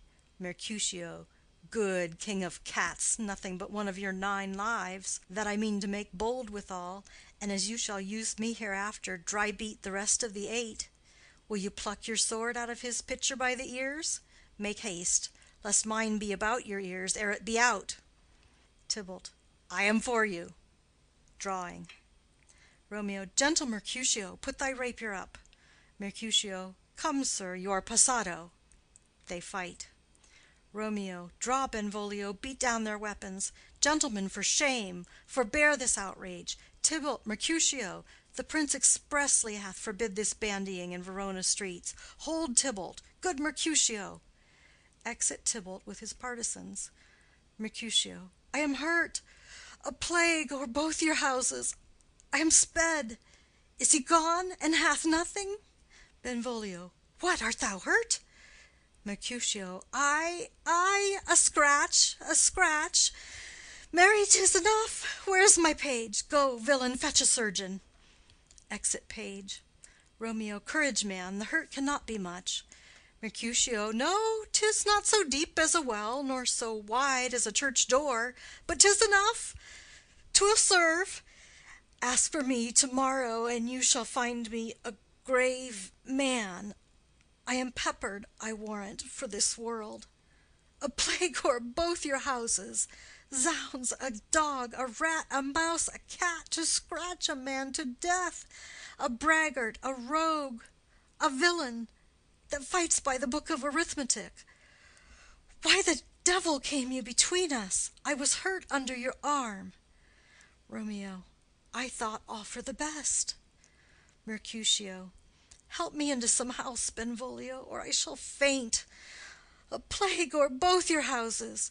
They have made worm's meat of me. I have it, and soundly too. Your houses. Exit Mercutio and Benvolio. Romeo, this gentleman, the prince's near ally, my very friend, hath got his mortal hurt in my behalf. My reputation stained with Tybalt's slander. Tybalt, that an hour hath been my kinsman. O sweet Juliet, thy beauty hath made me effeminate, and in my temper softened valor's steel. Re-enter Benvolio. Benvolio. O Romeo, Romeo, brave Mercutio's dead. That gallant spirit hath aspired the clouds, which too untimely here did scorn the earth. Romeo. This day's black fate on more days doth depend. This but begins the woe others must end. Benvolio. Here comes the furious Tybalt back again. Romeo. Alive in triumph, and Mercutio slain. Away to heaven, respective lenity, and fire-eyed fury be my conduct now. Re-enter Tybalt. Now, Tybalt, take the villain back again that late thou gavest me, for Mercutio's soul is but a little way above our heads, staying for thine to keep him company. Either thou, or I, or both must go with him. Tybalt, thou wretched boy that didst consort him here, shalt with him hence. Romeo, this shall determine that. They fight. Tybalt falls.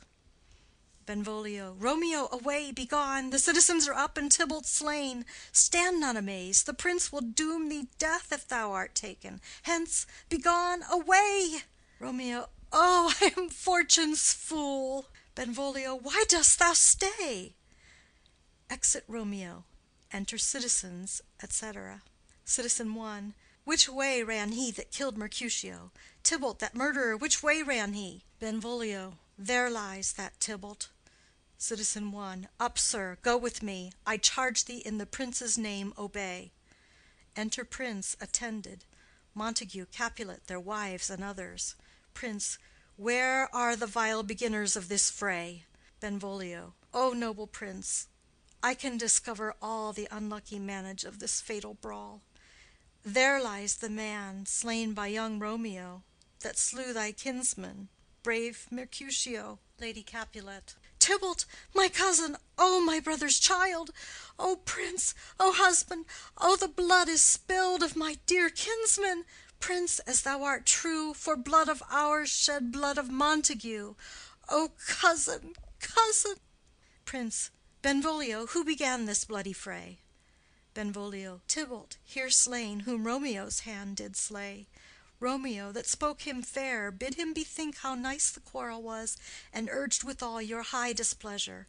All this uttered with gentle breath, calm look, knees humbly bowed, could not take truce with the unruly spleen of Tybalt, deaf to peace, but that he tilts with piercing steel at bold Mercutio's breast, who, all as hot, turns deadly point to point, and with a martial scorn with one hand beats cold death aside, and with the other sends it back to Tybalt, whose dexterity retorts it.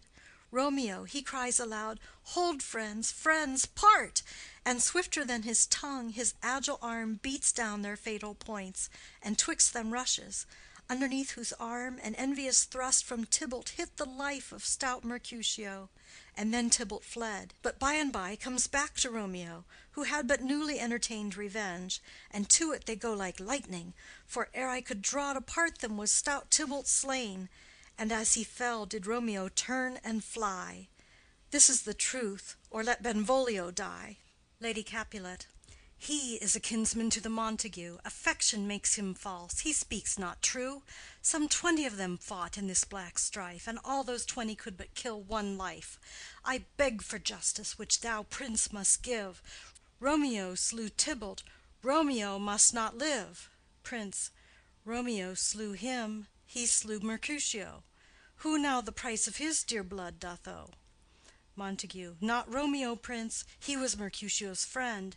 His fault concludes but what the law should end, the life of Tybalt. Prince. And for that offense immediately we do exile him hence. I have an interest in your hate's proceeding. My blood for your rude brawls doth lie a-bleeding. But I'll amerce you with so strong a fine that you shall all repent the loss of mine. I will be deaf to pleading and excuses. Nor tears nor prayers shall purchase out abuses, therefore use none. Let Romeo hence in haste, else when he is found, that hour is his last. Bear hence this body, and attend our will. Mercy but murders, pardoning those that kill. Exit. End of Scene 1. Scene 2. A room in Capulet's house. Enter Juliet. Juliet. Gallop apace, ye fiery-footed steeds, toward Phoebus's lodging. Such a wagoner as Phaeton would whip you to the west, and bring in cloudy night immediately. Spread thy close curtain, love-performing night, that rude eyes may wink, and Romeo leap to these arms, untalked of and unseen.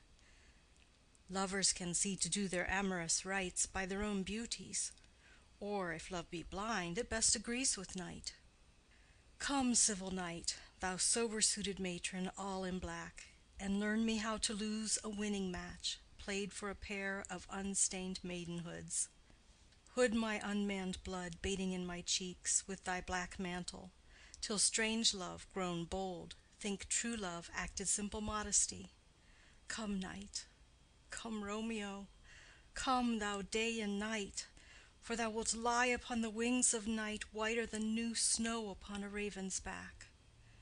Come, gentle night, come, loving black-browed night, give me my Romeo, and when he shall die, take him and cut him out in little stars, and he will make the face of heaven so fine that all the world will be in love with night, and pay no worship to the garish sun.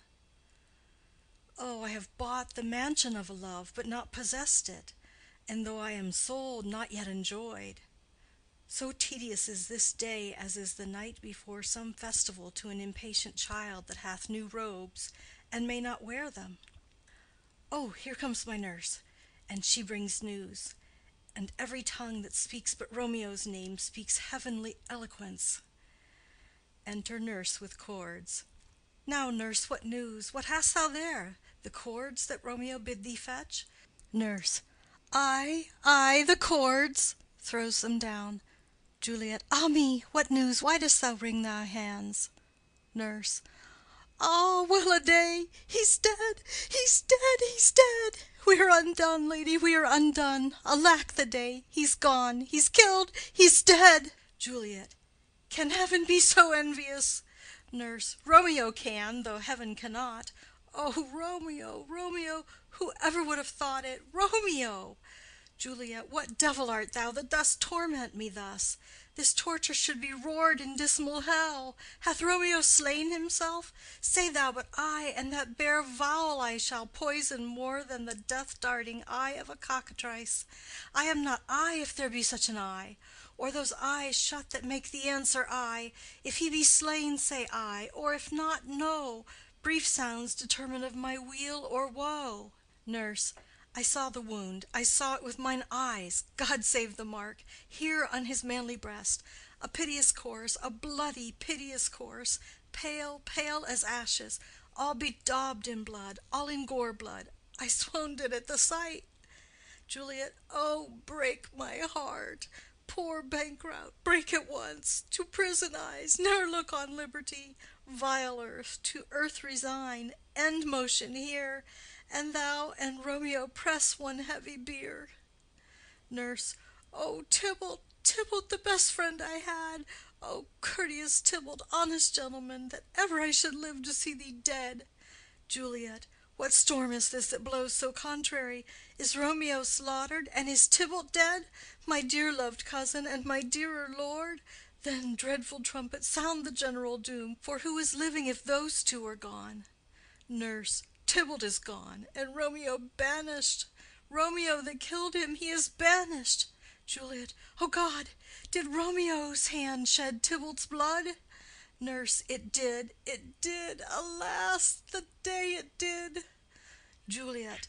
O serpent heart, hid with a flowering face, did ever dragon keep so fair a cave?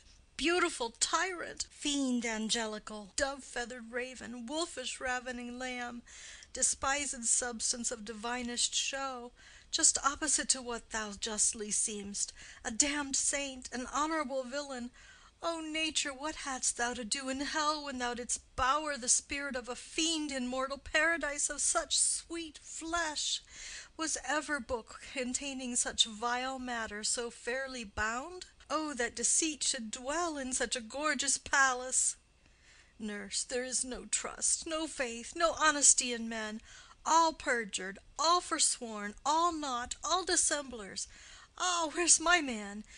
Give me some aqua vitae. These griefs, these woes, these sorrows make me old. Shame come to Romeo. Juliet. Blistered be thy tongue for such a wish. He was not born to shame. Upon his brow shame is ashamed to sit, for 'tis a throne where honor may be crowned, sole monarch of the universal earth. Oh, what a beast was I to chide at him! Nurse. Will you speak well of him that killed your cousin? Juliet. Shall I speak ill of him that is my husband? Ah, poor my lord, what tongue shall smooth thy name when I, thy 3 hours' wife, have mangled it? But wherefore, villain, didst thou kill my cousin? That villain cousin would have killed my husband. Back, foolish tears, back to your native spring. Your tributary drops belong to woe, which you, mistaking, offer up to joy. My husband lives that Tybalt would have slain, and Tybalt's dead that would have slain my husband. All this is comfort. Wherefore weep I then? Some word there was, worser than Tybalt's death, that murdered me. I would forget it fain, but oh, it presses to my memory like damned guilty deeds to sinners' minds. Tybalt is dead, and Romeo banished. That banished, that one word banished, hath slain 10,000 Tybalts. Tybalt's death was woe enough, if it had ended there, or if sour woe delights in fellowship, and needly will be ranked with other griefs. Why followed not, when she said Tybalt's dead, thy father or thy mother, nay, or both, which modern lamentation might have moved? But with a rear word following Tybalt's death, Romeo is banished. To speak that word is father, mother, Tybalt, Romeo, Juliet, all slain, all dead. Romeo is banished. There is no end, no limit, measure, bound in that word's death. No words can that woe sound. Where is my father and my mother, nurse? Nurse. Weeping and wailing over Tybalt's corse. Will you go to them? I will bring you thither. Juliet. Wash they his wounds with tears. Mine shall be spent when theirs are dry for Romeo's banishment. Take up those cords. Poor ropes, you are beguiled, both you and I, for Romeo is exiled. He made you for a highway to my bed, but I, a maid, die maiden widowed. Come, cords, come, nurse, I'll to my wedding bed, and death, not Romeo, take my maidenhead. Nurse, hie to your chamber, I'll find Romeo to comfort you. I wot well where he is. Hark ye, your Romeo will be here at night. I'll to him. He is hid at Lawrence's cell. Juliet. Oh, find him. Give this ring to my true knight, and bid him come to take his last farewell. Exit. End of Scene 2. Scene 3. Friar Lawrence's cell. Enter Friar Lawrence. Friar. Romeo, come forth. Come forth, thou fearful man. Affliction is enamored of thy parts, and thou art wedded to calamity. Enter Romeo. Romeo. Father, what news? What is the prince's doom? What sorrow craves acquaintance at my hand that I yet know not? Friar. Too familiar is my dear son with such sour company. I bring thee tidings of the prince's doom. Romeo. What less than doomsday is the prince's doom? Friar. A gentler judgment vanished from his lips, not body's death, but body's banishment. Romeo. Ha! Banishment! Be merciful, say death, for exile hath more terror in his look, much more than death. Do not say banishment. Friar. Hence from Verona art thou banished. Be patient, for the world is broad and wide. Romeo. There is no world without Verona walls, but purgatory, torture, hell itself. Hence banished is banished from the world, and world's exile is death. Then banished is death mistermed.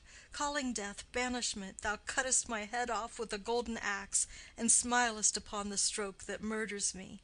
Friar. O deadly sin! O rude unthankfulness! Thy fault our law calls death. But the kind prince, taking thy part, hath brushed aside the law, and turned that black word death to banishment. This is dear mercy, and thou seest it not. Romeo. 'Tis torture, and not mercy. Heaven is here, where Juliet lives, and every cat and dog and little mouse, every unworthy thing, live here in heaven and may look on her, but Romeo may not. More validity, more honorable state, more courtship lives in carrion flies than Romeo. They may seize on the white wonder of Juliet's hand, and steal immortal blessing from her lips, who even in pure and vestal modesty still blush, as thinking their own kisses sin. But Romeo may not. He is banished. This may flies do, when I from this must fly. And sayest thou yet that exile is not death? Hadst thou no poison mixed, no sharp ground knife, no sudden mean of death, though ne'er so mean, but banished to kill me? Banished? O friar, the damned use that word in hell. Howlings attend it. How hast thou the heart, being a divine, a ghostly confessor, a sin absolver, and my friend professed, to mangle me with that word banishment? Friar. Thou fond mad man, hear me speak a little. Romeo. Oh, thou wilt speak again of banishment. Friar. I'll give thee armor to keep off that word, adversity's sweet milk, philosophy, to comfort thee, though thou art banished. Romeo. Yet banished? Hang up philosophy, unless philosophy can make a Juliet, displant a town, reverse a prince's doom. It helps not, it prevails not. Talk no more. Friar. Oh, then I see that madmen have no ears. Romeo. How should they, when that wise men have no eyes? Friar. Let me dispute of thee of thy estate. Romeo. Thou canst not speak of that thou dost not feel. Wert thou as young as I, Juliet thy love, an hour but married, Tybalt murdered, doting like me, and like me banished, then mightst thou speak, then mightst thou tear thy hair, and fall upon the ground as I do now, taking the measure of an unmade grave, knocking within. Friar. Arise, one knocks. Good Romeo, hide thyself. Romeo. Not I, unless the breath of heart-sick groans, mist-like, enfold me from the search of eyes. Knocking. Friar. Hark how they knock! Who's there? Romeo, arise, thou wilt be taken. Stay a while. Stand up. Knocking. Run to my study. By and by, God's will. What simpleness is this? I come, I come. Knocking. Who knocks so hard? Whence come you? What's your will? Nurse within. Let me come in, and you shall know my errand. I come from Lady Juliet. Friar. Welcome then. Enter Nurse. Nurse. O holy friar, oh tell me, holy friar, where is my lady's lord? Where's Romeo? Friar. There on the ground, with his own tears made drunk. Nurse. Oh, he is even in my mistress's case, just in her case. Friar. Oh, woeful sympathy, piteous predicament. Nurse. Even so lies she, blubbering and weeping, weeping and blubbering. Stand up, stand up, stand, and you be a man. For Juliet's sake, for her sake, rise and stand. Why should you fall into so deep an O? Romeo. Nurse. Nurse. Ah, sir, well, death's the end of all. Romeo. Spakest thou of Juliet? How is it with her? Doth not she think me an old murderer? Now I have stained the childhood of our joy with blood removed but little from her own. Where is she, and how doth she, and what says my concealed lady to our cancelled love? Nurse. Oh, she says nothing, sir, but weeps and weeps, and now falls on her bed, and then starts up, and Tybalt calls, and then on Romeo cries, and then down falls again. Romeo. As if that name, shot from the deadly level of a gun, did murder her, as that name's cursed hand murdered her kinsman. Oh, tell me, friar, tell me, in what vile part of this anatomy doth my name lodge? Tell me, that I may sack the hateful mansion. Drawing his sword. Friar. Hold thy desperate hand. Art thou a man? Thy form cries out thou art. Thy tears are womanish. Thy wild acts denote the unreasonable fury of a beast, unseemly woman in a seeming man, or ill-beseeming beast in seeming both. Thou hast amazed me. By my holy order I thought thy disposition better tempered. Hast thou slain Tybalt? Wilt thou slay thyself, and slay thy lady too that lives in thee, by doing damned hate upon thyself? Why railest thou on thy birth, the heaven and earth, since birth and heaven and earth all three do meet in thee at once, which thou at once wouldst lose? Fie, fie, thou shamest thy shape, thy love, thy wit, which like a usurer aboundest in all, and uses none in that true use indeed which should bedeck thy shape, thy love, thy wit. Thy noble shape is but a form of wax, digressing from the valor of a man. Thy dear love sworn, but hollow perjury, killing that love which thou hast vowed to cherish. Thy wit, that ornament to shape and love, misshapen in the conduct of them both, like powder in a skilless soldier's flask, is set afire by thine own ignorance, and thou dismembered with thine own defense. What rouse thee, man? Thy Juliet is alive, for whose dear sake thou wast but lately dead. There thou art happy. Tybalt would kill thee, but thou slewest Tybalt. There thou art happy too. The law, that threatened death, becomes thy friend and turns it to exile. There art thou happy. A pack of blessings lights upon thy back. Happiness courts thee in her best array, but like a misbehaved and sullen wench thou poutest upon thy fortune and thy love. Take heed, for such die miserable. Go, get thee to thy love, as was decreed. Ascend her chamber hence, and comfort her. But look, thou stay not till the watch be set, for then thou canst not pass to Mantua, where thou shalt live till we can find a time to blaze your marriage, reconcile your friends, beg pardon of the prince, and call thee back with 20,000 times more joy than thou went'st forth in lamentation. Go before, nurse, commend me to thy lady, and bid her hasten all the house to bed, which heavy sorrow makes them apt unto. Romeo is coming. Nurse. O Lord, I could have stayed here all the night to hear good counsel. Oh, what learning is! My lord, I'll tell my lady you will come. Romeo. Do so, and bid my sweet prepare to chide. Nurse. Here, sir, a ring she bid me give you, sir. Hie you, make haste, for it grows very late. Exit. Romeo. How well my comfort is revived by this! Friar. Go hence. Good night. And here stands all your state. Either be gone before the watch be set, or by the break of day disguised from hence, sojourn in Mantua. I'll find out your man, and he shall signify from time to time every good hap to you that chances here. Give me thy hand. 'Tis late. Farewell. Good night. Romeo. But that a joy past joy calls out on me, it were a grief so brief to part with thee. Farewell. Exit. End of Scene 3. Scene 4. A room in Capulet's house. Enter Capulet, Lady Capulet, and Paris. Capulet. Things have fallen out, sir, so unluckily that we have had no time to move our daughter. Look you, she loved her kinsman Tybalt dearly, and so did I. Well, we were born to die. 'Tis very late. She'll not come down to-night. I promise you, but for your company I would have been abed an hour ago. Paris. These times of woe afford no tune to woo. Madam, good night. Commend me to your daughter. Lady Capulet. I will, and know her mind early to-morrow. To-night she's mewed up to her heaviness. Capulet. Sir Paris, I will make a desperate tender of my child's love. I think she will be ruled in all respects by me. Nay, more, I doubt it not. Wife, go you to her ere you go to bed. Acquaint her here of my son Paris's love, and bid her mark you me on Wednesday next. But soft, what day is this? Paris. Monday, my lord. Capulet. Monday. Ha! Well, Wednesday is too soon. Thursday let it be. A Thursday, tell her. She shall be married to this noble earl. Will you be ready? Do you like this haste? We'll keep no great ado, a friend or two. For hark you, Tybalt being slain so late, it may be thought we held him carelessly, being our kinsman, if we revel much. Therefore we'll have some half-a-dozen friends, and there an end. But what say you to Thursday? Paris. My lord, I would that Thursday were to-morrow.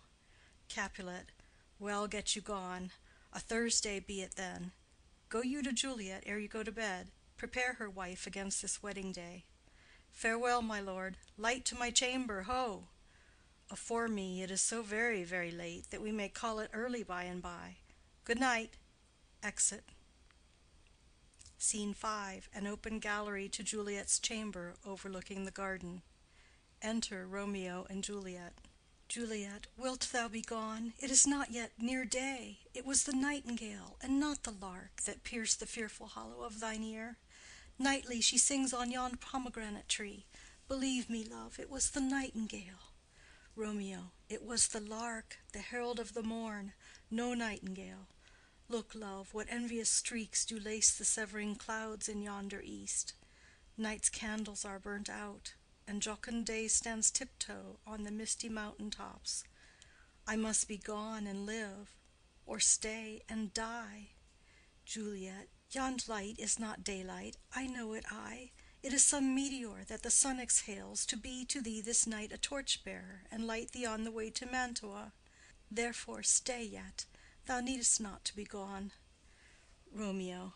Let me be taken, let me be put to death. I am content, so thou wilt have it so. I'll say yon gray is not the morning's eye, 'tis but the pale reflex of Cynthia's brow. Nor that is not the lark whose notes do beat the vaulty heaven so high above our heads. I have more care to stay than will to go. Come, death, and welcome. Juliet wills it so. How is it, my soul? Let's talk. It is not day. Juliet. It is, it is. Hie hence, be gone, away. It is the lark that sings so out of tune, straining the harsh discords and unpleasing sharps. Some say the lark makes sweet division. This doth not so, for she divideth us. Some say the lark and lo the toad change eyes. Oh, now I would they had changed voices too, since arm from arm that voice doth us affray, hunting thee hence with hunts up to the day. Oh, now be gone. More light and light it grows. Romeo. More light and light, more dark and dark our woes. Enter nurse. Nurse. Madam. Juliet. Nurse? Nurse, your lady mother is coming to your chamber. The day is broke. Be wary. Look about. Exit. Juliet. Then, window, let day in, and let life out. Romeo. Farewell, farewell. One kiss, and I'll descend. Descends. Juliet. Art thou gone so? My lord, my love, my friend, I must hear from thee every day in the hour, for in a minute there are many days. Oh, by this count I shall be much in years ere I again behold my Romeo. Romeo. Farewell. I will omit no opportunity that may convey my greetings, love, to thee. Juliet. Oh, thinkest thou we shall ever meet again? Romeo. I doubt it not. And all these woes shall serve for sweet discourses in our time to come. Juliet. O God, I have an ill divining soul. Methinks I see thee, now thou art below, as one dead in the bottom of a tomb. Either my eyesight fails, or thou lookest pale. Romeo. And trust me, love, in my eye so do you. Dry sorrow drinks our blood. Adieu, adieu. Exit below. Juliet.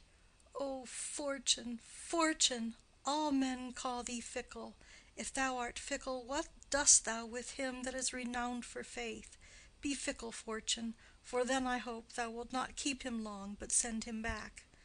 Lady Capulet within. Ho, daughter, are you up? Juliet. Who is it that calls? Is it my lady mother? Is she not down so late, or up so early? What unaccustomed cause procures her hither? Enter Lady Capulet. Lady Capulet. Why, how now, Juliet? Juliet. Madam, I am not well. Lady Capulet. Evermore weeping for your cousin's death? What, wilt thou wash him from his grave with tears? And if thou couldst not make him live. Therefore have done. Some grief shows much of love, but much of grief shows still some want of wit. Juliet. Yet let me weep for such a feeling loss. Lady Capulet. So shall you feel the loss, but not the friend which you weep for. Juliet. Feeling so the loss, I cannot choose but ever weep the friend. Lady Capulet.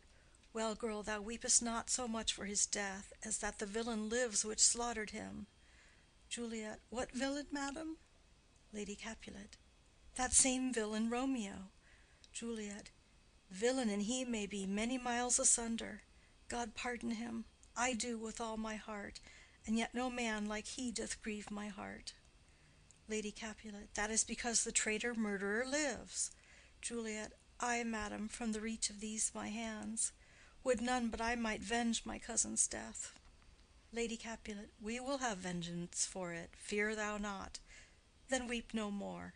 I'll send to one in Mantua, where that same banished runagate doth live, shall give him such an unaccustomed dram that he shall soon keep Tybalt company, and then I hope thou wilt be satisfied. Juliet. Indeed, I never shall be satisfied with Romeo till I behold him dead. Is my poor heart so for a kinsman vexed? Madam, if you could find out but a man to bear a poison, I would temper it, that Romeo should, upon receipt thereof, soon sleep in quiet. Oh, how my heart abhors to hear him named, and cannot come to him, to wreak the love I bore my cousin Tybalt upon his body that hath slaughtered him. Lady Capulet.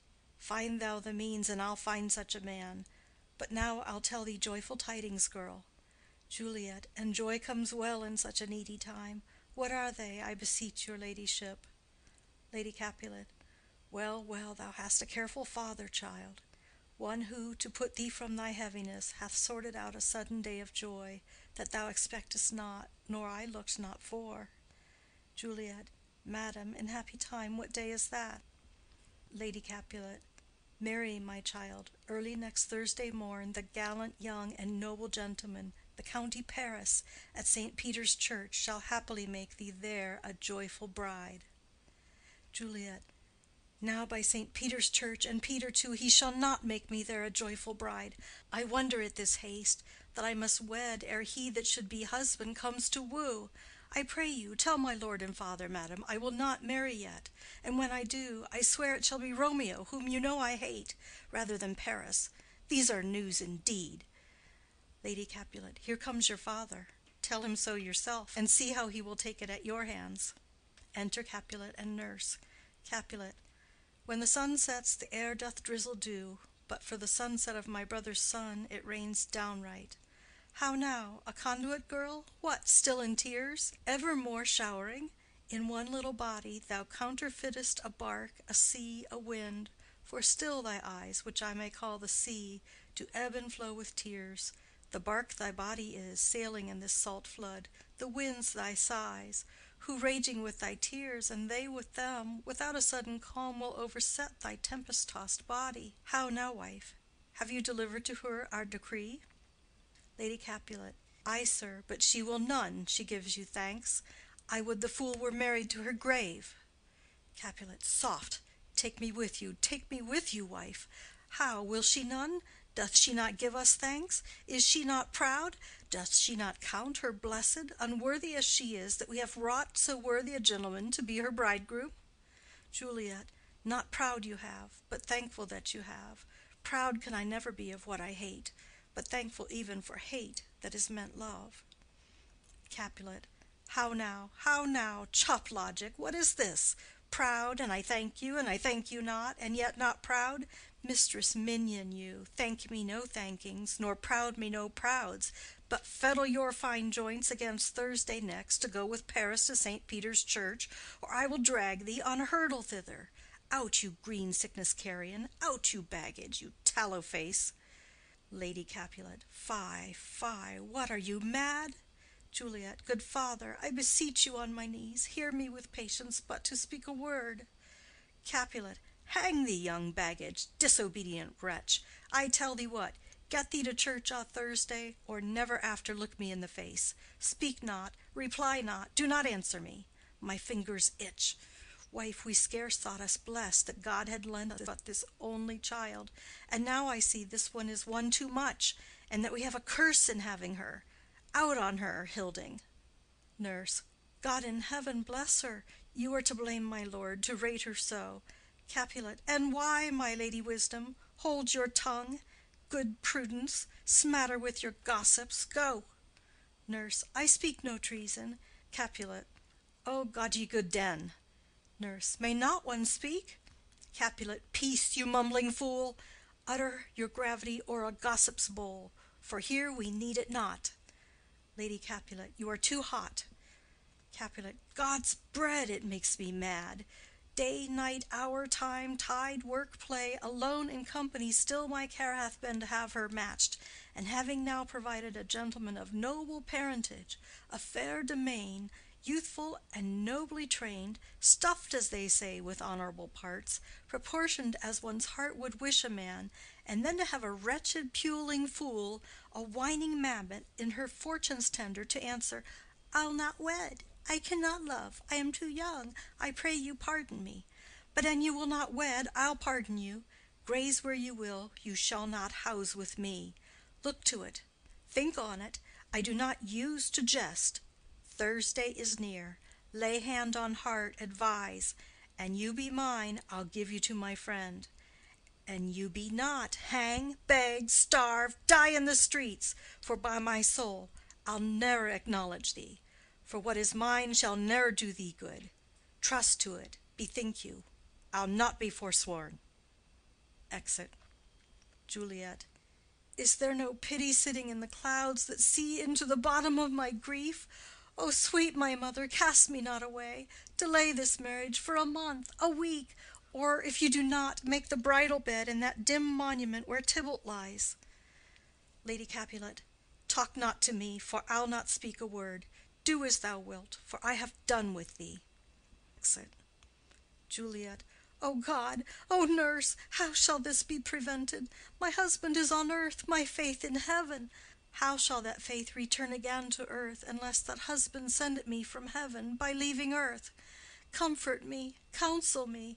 Alack, alack, that heaven should practice stratagems upon so soft a subject as myself. What sayest thou? Hast thou not a word of joy? Some comfort, nurse. Nurse. Faith, here 'tis. Romeo is banished, and all the world to nothing that he dares ne'er come back to challenge you, or if he do, it needs must be by stealth. Then, since the case so stands as now it doth, I think it best you married with the county. Oh, he's a lovely gentleman. Romeo's a dishclout to him. An eagle, madam, hath not so green, so quick, so fair an eye as Paris hath. Beshrew my very heart, I think you are happy in this second match, for it excels your first. Or if it did not, your first is dead, or 'twere as good he were as living here, and you no use of him. Juliet. Speakest thou this from thy heart? Nurse. And from my soul too, or else beshrew them both. Juliet. Amen. Nurse. What? Juliet. Well, thou hast comforted me marvelous much. Go in and tell my lady I am gone, having displeased my father, to Lawrence's cell, to make confession and to be absolved. Nurse. Marry, I will, and this is wisely done. Exit. Juliet. Ancient damnation! O most wicked fiend! Is it more sin to wish me thus forsworn, or to dispraise my lord with that same tongue which she hath praised him with above compare so many thousand times? Go, counselor, thou and my bosom henceforth shall be twain. I'll to the friar to know his remedy. If all else fail, myself have power to die. Exit. End of Scene 5. End of Act 3. Act 4, Scene 1. Friar Lawrence's cell. Enter Friar Lawrence and Paris.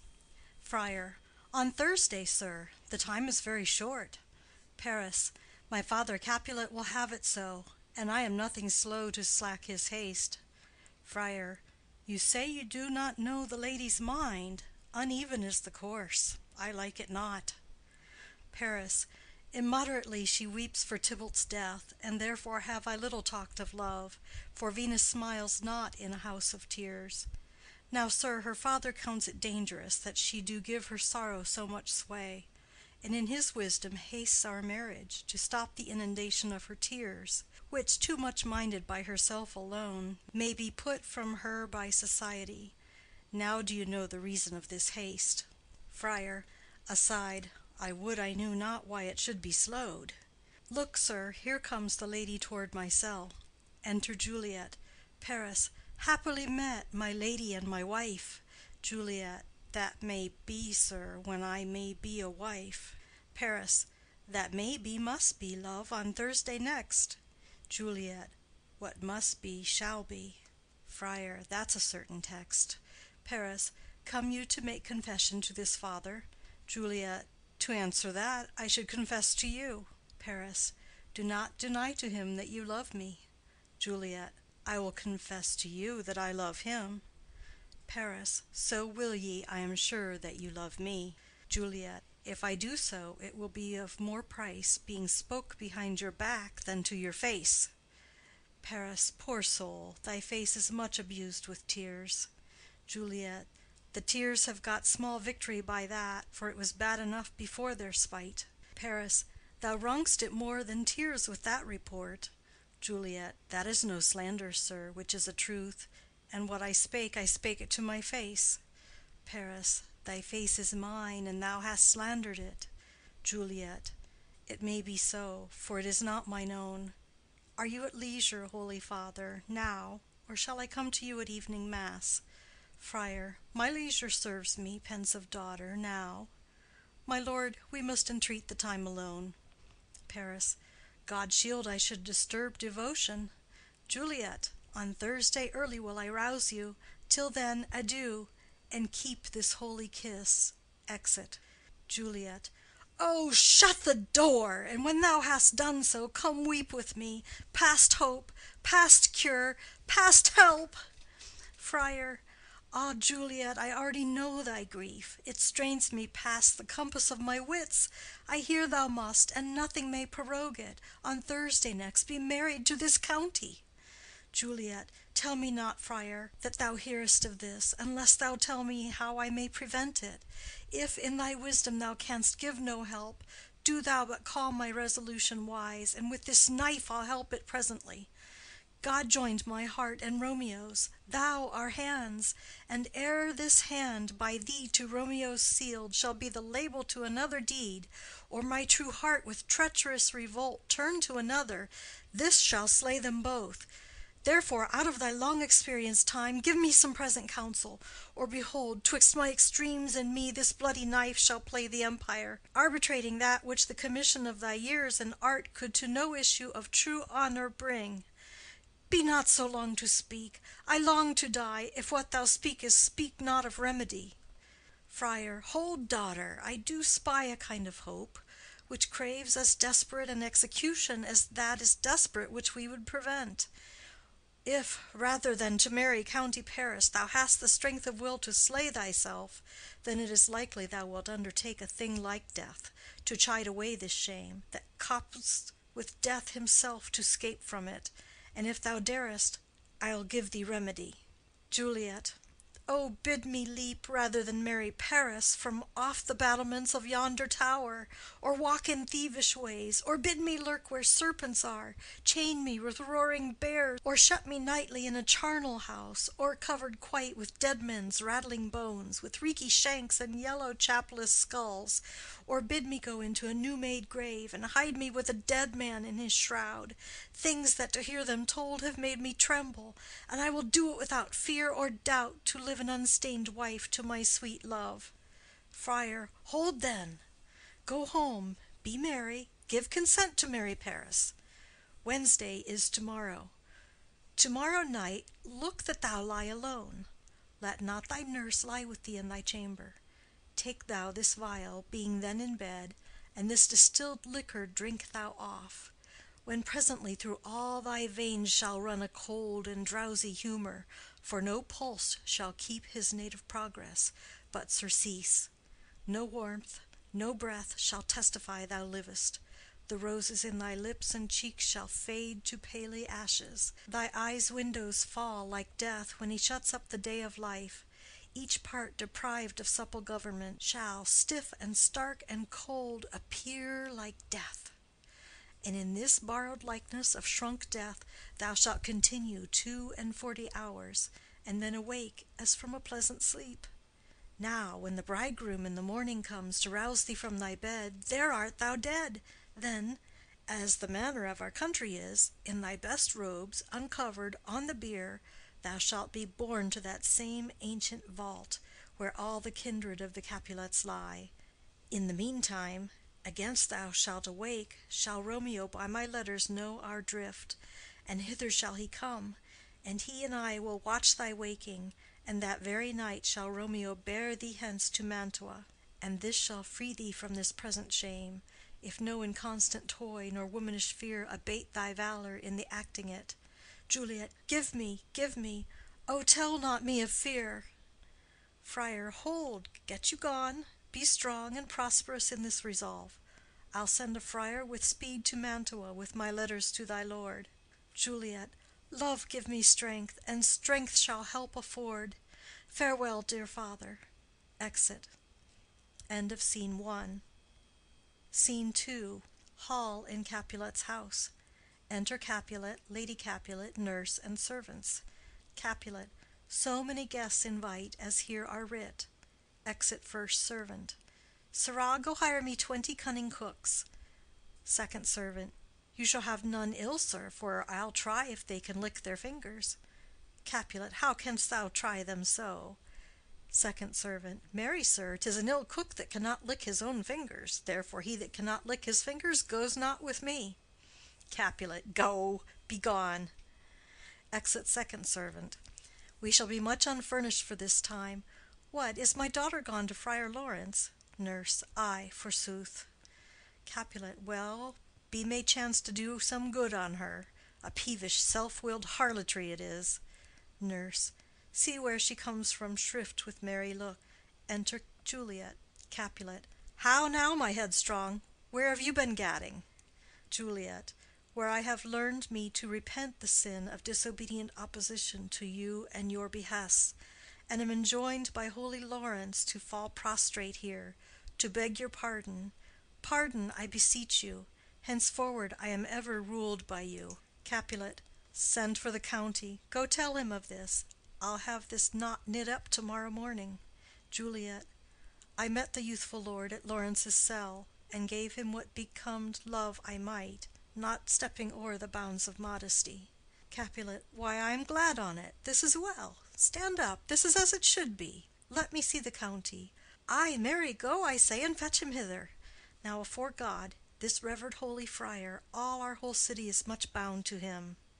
Juliet. Nurse, will you go with me into my closet to help me sort such needful ornaments as you think fit to furnish me tomorrow?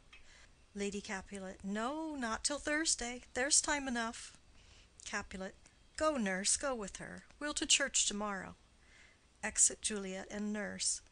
Lady Capulet. We shall be short in our provision. 'Tis now near night. Capulet. Tush! I will stir about, and all things shall be well, I warrant thee, wife. Go thou to Juliet. Help to deck up her. I'll not to bed to-night. Let me alone. I'll play the housewife for this once. What ho! They are all forth. Well, I will walk myself to County Paris, to prepare him up against tomorrow. My heart is wondrous light since this same wayward girl is so reclaimed. Exit. End of Scene 2. Scene 3. Juliet's chamber. Enter Juliet and nurse. Juliet.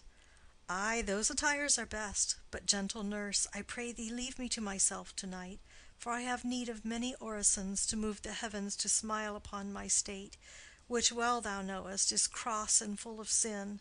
Enter Lady Capulet. Lady Capulet. What, are you busy, ho? Need you my help? Juliet. No, madam. We have culled such necessaries as are behoveful for our state tomorrow. So please you, let me now be left alone, and let the nurse this night sit up with you, for I am sure you have your hands full all in this so sudden business. Lady Capulet. Good night. Get thee to bed and rest, for thou hast need. Exit Lady Capulet and nurse. Juliet. Farewell. God knows when we shall meet again. I have a faint cold fear thrills through my veins that almost freezes up the heat of life. I'll call them back again to comfort me. Nurse! Oh, what should she do here? My dismal scene I needs must act alone.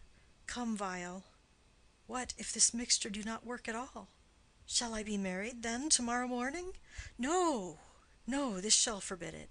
Lie thou there, laying down her dagger.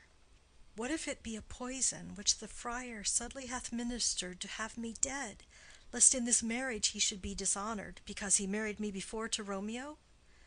I fear it is, and yet methinks it should not, for he hath still been tried a holy man. I will not entertain so bad a thought. How if, when I am laid into the tomb, I wake before the time that Romeo come to redeem me? There's a fearful point. Shall I not then be stifled in the vault, to whose foul mouth no healthsome air breathes in, and there die strangled ere my Romeo comes? Or if I live, is it not very like the horrible conceit of death and night, together with the terror of the place, as in a vault, an ancient receptacle, where for this many hundred years the bones of all my buried ancestors are packed, where bloody Tybalt, yet but green in earth, lies festering in his shroud, whereas they say at some hours in the night spirits resort? Alack, alack, is it not like that I, so early waking, what with loathsome smells and shrieks like mandrakes torn out of the earth, that living mortals, hearing them, run mad? Oh, if I wake, shall I not be distraught, environed with all these hideous fears, and madly play with my forefather's joints, and pluck the mangled Tybalt from his shroud, and in this rage with some great kinsman's bone, as with a club, dash out my desperate brains? Oh, look, methinks I see my cousin's ghost seeking out Romeo, that did spit his body upon a rapier's point. Stay, Tybalt, stay. Romeo, I come. This do I drink to thee. Throws herself on the bed. End of Scene 3. Scene 4. Hall in Capulet's house. Enter Lady Capulet and nurse. Lady Capulet. Hold, take these keys and fetch more spices, nurse. Nurse. They call for dates and quinces in the pantry. Enter Capulet. Capulet. Come, stir, stir, stir. The second cock hath crowed. The curfew bell hath rung. 'Tis 3 o'clock. Look to the baked meats, good Angelica. Spare not for cost. Nurse. Go, you cot queen, go. Get you to bed. Faith, you'll be sick tomorrow for this night's watching. Capulet. No, not a whit. What, I have watched ere now all night for lesser cause, and ne'er been sick. Lady Capulet. Ay, you have been a mouse hunt in your time, but I will watch you from such watching now. Exit Lady Capulet and nurse. Capulet. A jealous hood, a jealous hood. Now, fellow. Enter servants with spits, logs, and baskets. What's there? Servant 1. Something's for the cook, sir, but I know not what. Capulet. Make haste, make haste. Exit servant 1. Sirrah, fetch drier logs. Call Peter, he will show thee where they are. Second servant. I have a head, sir, that will find out logs, and never trouble Peter for the matter. Exit. Capulet. Mass and well said. A merry horse, and ha! Thou shalt be loggerhead. Good faith, 'tis day. The county will be here with music straight, for so he said he would. Ah, I hear him near. Music within. Nurse! Wife! What ho! What, nurse? I say! Re-enter nurse. Go, waken Juliet. Go and trim her up. I'll go and chat with Paris. Hi, make haste, make haste. The bridegroom he is come already. Make haste, I say. Exit. End of Scene 4. Scene 5. Juliet's chamber. Juliet on the bed. Enter nurse. Mistress! What mistress? Juliet! Fast, I warrant her, she. Why, lamb, why, lady, fie, you slug abed, why, love, I say, madam, sweetheart, why, bride, what, not a word? You take your pennyworths now, sleep for a week, for the next night, I warrant, the county Paris hath set up his rest, that you shall rest but little. God forgive me, Mary and amen, how sound is she asleep! I must needs wake her. Madam, madam, madam, I let the county take you in your bed. He'll fright you up, in faith, will it not be? What, dressed and in your clothes, and down again? I must needs wake you. Lady, lady, lady! Alas, alas, help, help, my lady's dead! Oh, well a day that ever I was born! Some aquavitae, ho! My lord, my lady! Enter Lady Capulet. Lady Capulet. What noise is here? Nurse. Oh, lamentable day! Lady Capulet. What is the matter? Nurse. Look, look! Oh, heavy day! Lady Capulet. Oh me, my child, my only life! Revive, look up, or I will die with thee! Help, help, call help! Enter Capulet. Capulet. For shame, bring Juliet forth, her lord is come. Nurse. She's dead, deceased, she's dead, alack the day! Lady Capulet. Alack the day, she's dead, she's dead, she's dead! Capulet. Ha! Let me see her. Out, alas! She's cold, her blood is settled, and her joints are stiff. Life and these lips have long been separated. Death lies on her like an untimely frost upon the sweetest flower of all the field. Accursed time! Unfortunate old man! Nurse. Oh, lamentable day! Lady Capulet. Oh, woeful time! Capulet. Death, that hath taken her hence to make me wail, ties up my tongue and will not let me speak. Enter Friar Lawrence and Paris with musicians. Friar. Come, is the bride ready to go to church? Capulet. Ready to go, but never to return. O son, the night before thy wedding day hath death lain with thy bride. There she lies, flower as she was, deflowered by him. Death is my son-in-law, death is my heir. My daughter he hath wedded. I will die and leave him all, life, living, all is death's. Paris. Have I thought long to see this morning's face, and doth it give me such a sight as this? Lady Capulet. Accursed, unhappy, wretched, hateful day, most miserable hour that e'er time saw in lasting labor of his pilgrimage. But one poor and loving child, and one thing to rejoice and solace in, and cruel death hath catched it from my sight. Nurse. O woe, O woeful, woeful, woeful day! Most lamentable day, most woeful day that ever I did yet behold. O day, O day, O day, O hateful day! Never was seen so black a day as this. O woeful day, O woeful day! Paris. Beguiled, divorced, wronged, spited, slain! Most detestable death by thee beguiled, by cruel, cruel thee quite overthrown. O love, O life, not life, but love in death! Capulet. Despised, distressed, hated, martyred, killed, uncomfortable time, why camest thou now to murder our solemnity? O child, O child, my soul, and not my child! Dead art thou, dead! Alack, my child is dead, and with my child my joys are buried. Friar. Peace, ho! For shame, confusion's cure lives not in these confusions. Heaven and yourself had part in this fair maid. Now heaven hath all, and all the better is it for the maid. Your part in her you could not keep from death, but heaven keeps his part in eternal life. The most you sought was her promotion, for 'twas your heaven she should be advanced, and weep ye now, seeing she is advanced above the clouds, as high as heaven itself? Oh, in this love you love your child so ill that you run mad, seeing that she is well. She's not well married that lives married long, but she's best married that dies married young. Dry up your tears, and stick your rosemary on this fair corse, and as the custom is, in all her best array, bear her to church. For though fond nature bids us all lament, yet nature's tears are reason's merriment. Capulet. All things that we ordained festival turn from their office to black funeral. Our instruments to melancholy bells, our wedding cheer to a sad burial feast. Our solemn hymns to sullen dirges change. Our bridal flowers serve for a buried corse, and all things change them to the contrary.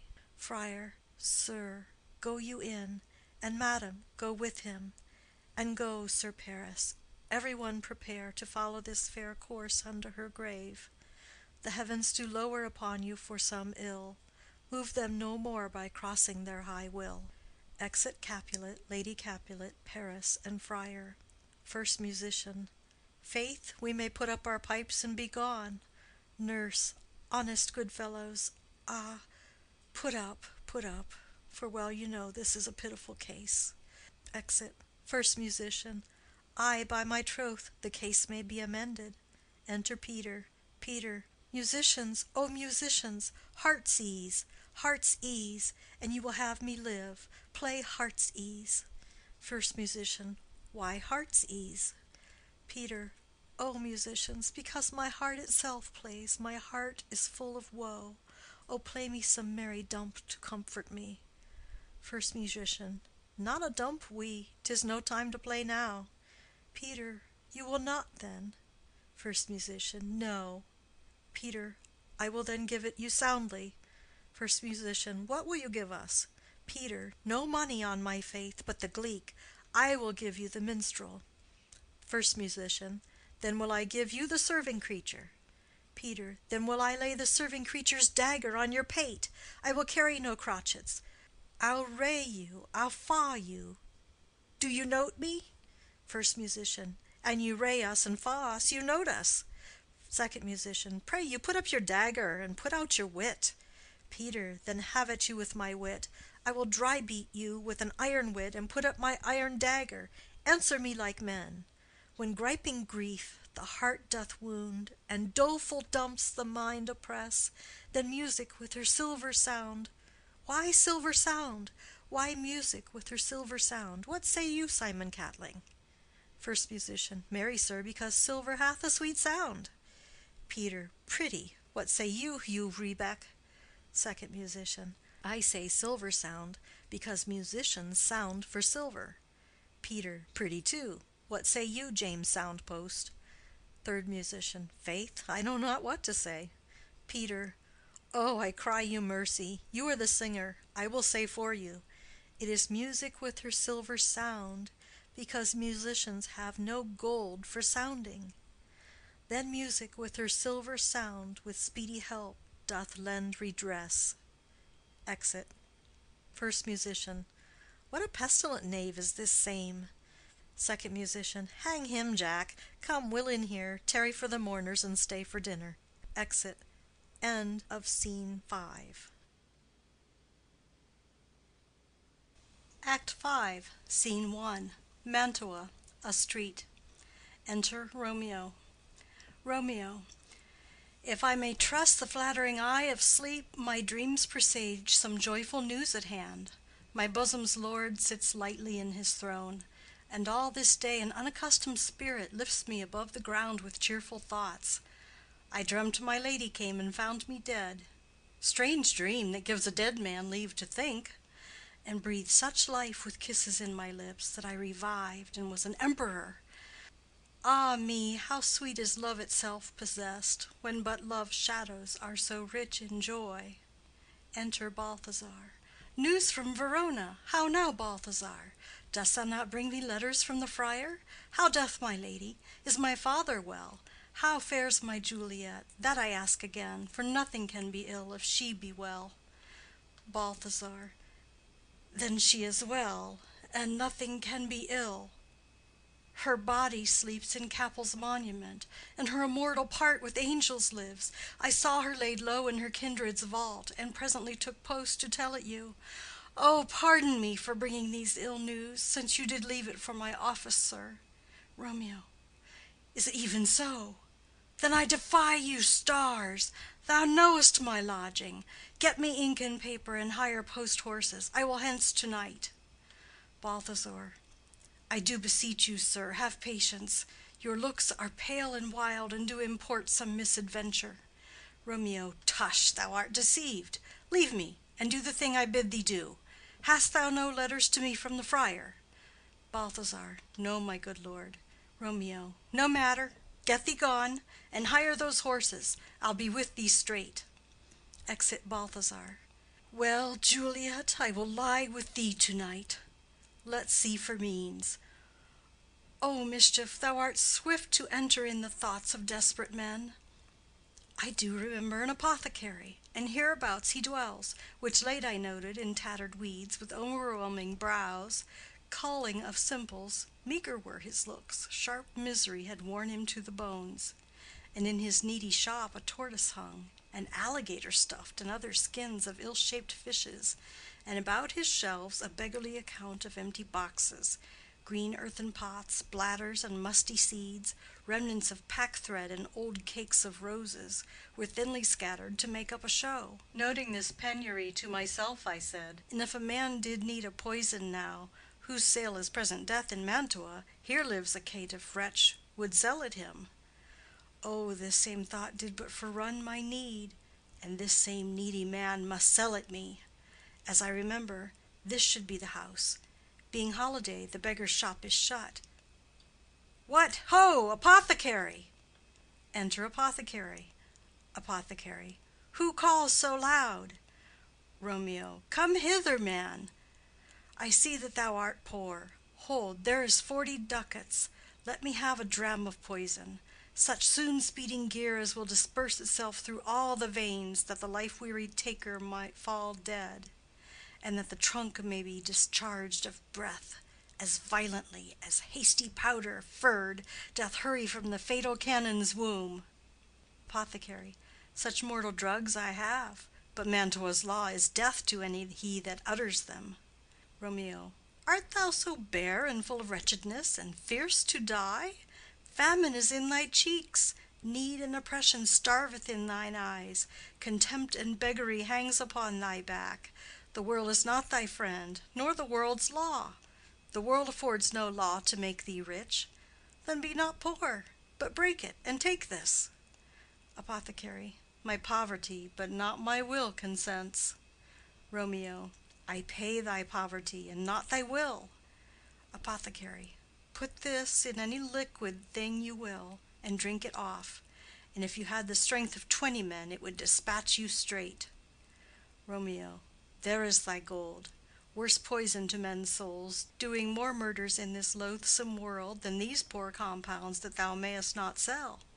I sell thee poison, thou hast sold me none. Farewell. Buy food and get thyself in flesh. Come, cordial and not poison, go with me to Juliet's grave, for there must I use thee. Exit. End of Scene 1. Scene 2. Friar Lawrence's cell. Enter Friar John. Friar John. Holy Franciscan friar, brother, ho! Enter Friar Lawrence. Friar Lawrence. This same should be the voice of Friar John. Welcome from Mantua. What says Romeo? Or if his mind be writ, give me his letter.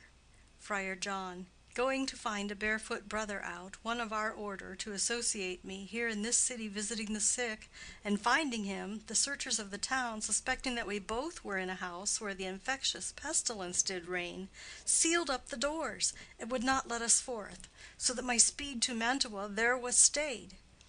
Friar Lawrence. Who bare my letter then to Romeo? Friar John. I could not send it. Here it is again. Nor get a messenger to bring it thee, so fearful were they of infection. Friar Lawrence. O unhappy fortune! By my brotherhood, the letter was not nice, but full of charge of dear import, and the neglecting it may do much danger. Friar John, go hence. Get me an iron crow, and bring it straight unto my cell. Friar John. Brother, I'll go and bring it thee. Exit. Friar Lawrence. Now must I to the monument alone. Within this 3 hours will fair Juliet wake. She will beshrew me much that Romeo hath no notice of these accidents. But I will write again to Mantua, and keep her at my cell till Romeo come. Poor living corse, closed in a dead man's tomb. Exit. End of Scene 2. Scene 3. A churchyard. In it a monument belonging to the Capulets. Enter Paris and his page bearing flowers and a torch. Paris. Give me thy torch, boy, hence and stand aloof. Yet put it out, for I would not be seen. Under yon yew tree lay thee all along, holding thine ear close to the hollow ground, so shall no foot upon the churchyard tread, being loose, unfirm with digging up of graves, but thou shalt hear it. Whistle then to me, as signal that thou hearest something approach.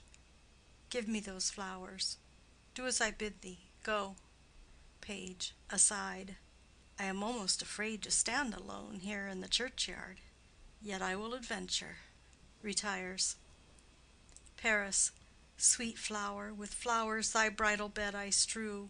O woe! Thy canopy is dust and stones, which with sweet water nightly I will dew. Or, wanting that, with tears distilled by moans, the obsequies that I for thee will keep, nightly shall be to strew thy grave and weep. The page whistles. The boy gives warning something doth approach. What cursed foot wanders this way to-night, to cross my obsequies and true love's right? What? With a torch? Muffle me, night, awhile. Retires. Enter Romeo and Balthazar with a torch, mattock, etc. Romeo. Give me that mattock and the wrenching iron. Hold, take this letter. Early in the morning see thou deliver it to my lord and father. Give me the light.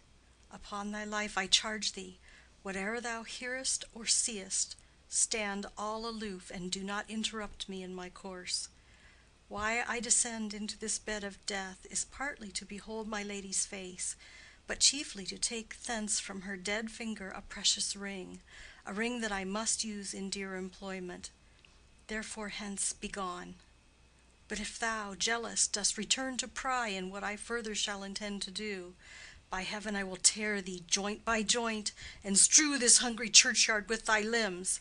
The time and my intents are savage wild, more fierce and more inexorable far than empty tigers or the roaring sea. Balthazar. I will be gone, sir, and not trouble you. Romeo. So shalt thou show me friendship. Take thou that, live and be prosperous, and farewell, good fellow. Balthazar. For all this same, I'll hide me hereabout. His looks I fear, and his intents I doubt. Retires. Romeo. Thou detestable maw, thou womb of death, gorged with the dearest morsel of the earth, thus I enforce thy rotten jaws to open, breaking open the door of the monument. And in despite I'll cram thee with more food. Paris. This is that banished haughty Montague that murdered my love's cousin, with which grief it is supposed the fair creature died, and here is come to do some villainous shame to the dead bodies. I will apprehend him. Advances. Stop thy unhallowed toil, vile Montague. Can vengeance be pursued further than death? Condemned villain, I do apprehend thee. Obey and go with me, for thou must die. Romeo. I must indeed, and therefore came I hither. Good gentle youth, tempt not a desperate man. Fly hence and leave me. Think upon these gone, let them affright thee. I beseech thee, youth, put not another sin upon my head by urging me to fury. Oh, be gone! By heaven, I love thee better than myself, for I come hither armed against myself. Stay not, be gone. Live, and hereafter say, a madman's mercy bid thee run away. Paris. I do defy thy conjurations, and apprehend thee for a felon here. Romeo. Wilt thou provoke me? Then have at thee, boy. They fight. Page. O Lord, they fight. I will go call the watch. Exit. Paris. Oh, I am slain. Falls. If thou be merciful, open the tomb, lay me with Juliet. He dies. Romeo. In faith I will. Let me peruse this face. Mercutio's kinsman, noble county Paris. What said my man when my betossed soul did not attend him as we rode? I think he told me Paris should have married Juliet. Said he not so? Or did I dream it so? Or am I mad, hearing him talk of Juliet, to think it was so? Oh, give me thy hand, one writ with me in sour misfortune's book. I'll bury thee in a triumphant grave. A grave? Oh no, a lanthorn, a slaughtered youth, for here lies Juliet, and her beauty makes this vault a feasting presence full of light. Death, lie thou there, by a dead man interred, laying Paris in the monument. How oft, when men are at the point of death, have they been merry, which their keepers call a lightning before death. Oh, how may I call this a lightning? O my love, my wife! Death that hath sucked the honey of thy breath hath no power yet upon thy beauty. Thou art not conquered. Beauty's ensign yet is crimson in thy lips and in thy cheeks, and death's pale flag is not advanced there. Tybalt, liest thou there in thy bloody sheet? Oh, what more favor can I do to thee than with that hand that cut thy youth in twain, to sunder his that was thine enemy? Forgive me, cousin. Ah, dear Juliet, why art thou yet so fair? Shall I believe that unsubstantial death is amorous, and that the lean abhorred monster keeps thee here in dark to be his paramour? For fear of that, I still will stay with thee, and never from this palace of dim night depart again. Here, here will I remain, with worms that are thy chambermaids. Oh, here will I set up my everlasting rest, and shake the yoke of inauspicious stars from this world-wearied flesh. Eyes, look your last. Arms, take your last embrace. And lips, O you, the doors of breath, seal with a righteous kiss a dateless bargain to engrossing death. Come, bitter conduct, come, unsavory guide, thou desperate pilot, now at once run on the dashing rocks thy sea-sick weary bark. Here's to my love. He drinks. O true apothecary, thy drugs are quick. Thus, with a kiss, I die. He dies. Enter at the other end of the churchyard Friar Lawrence with a lantern, crow, and spade. Friar. Saint Francis be my speed! How oft to-night have my old feet stumbled at graves! Who's there? Who is it that consorts so late the dead? Balthazar. Here's one, a friend, and one that knows you well. Friar. Bliss be upon you. Tell me, good my friend, what torch is yond that vainly lends his light to grubs and eyeless skulls? As I discern, it burneth in the capel's monument. Balthazar. It doth so, holy sir. There's my master, one that you love. Friar. Who is it? Balthazar. Romeo. Friar. How long hath he been there? Balthazar. Full half an hour. Friar. Go with me to the vault. Balthazar. I dare not, sir. My master knows not but I am gone hence, and fearfully did menace me with death if I did stay to look on his intents. Friar. Stay then, I'll go alone. fear comes upon me. Oh, much I fear some ill unlucky thing. Balthazar, as I did sleep under this yew tree here, I dreamt my master and another fought, and that my master slew him. Friar. Romeo! Advances. Alack, alack, what blood is this which stains the stony entrance of this sepulchre?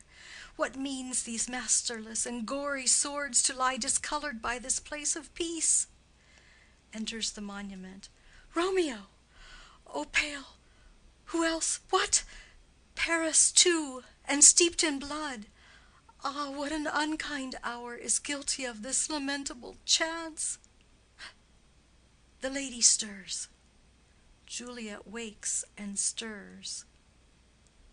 Juliet.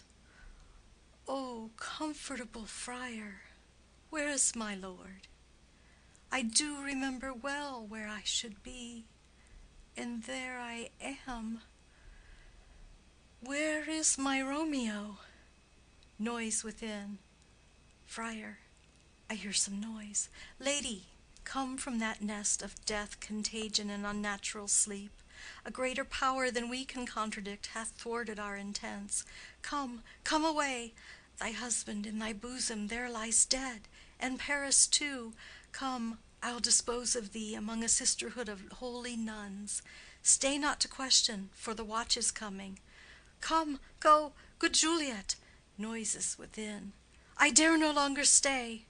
Juliet. Go, get thee hence, for I will not away. Exit Friar Lawrence. What's here? A cup, closed in my true love's hand. Poison, I see, hath been his timeless end. O churl, drink all, and left no friendly drop to help me after. I will kiss thy lips. Haply some poison yet doth hang on them, to make me die with a restorative. Kisses him. Thy lips are warm. First watch within. Lead, boy, which way? Juliet. Yea, noise? Then I'll be brief. O happy dagger, snatching Romeo's dagger. This is thy sheath. Stabs herself. There rest, and let me die. Falls on Romeo's body and dies.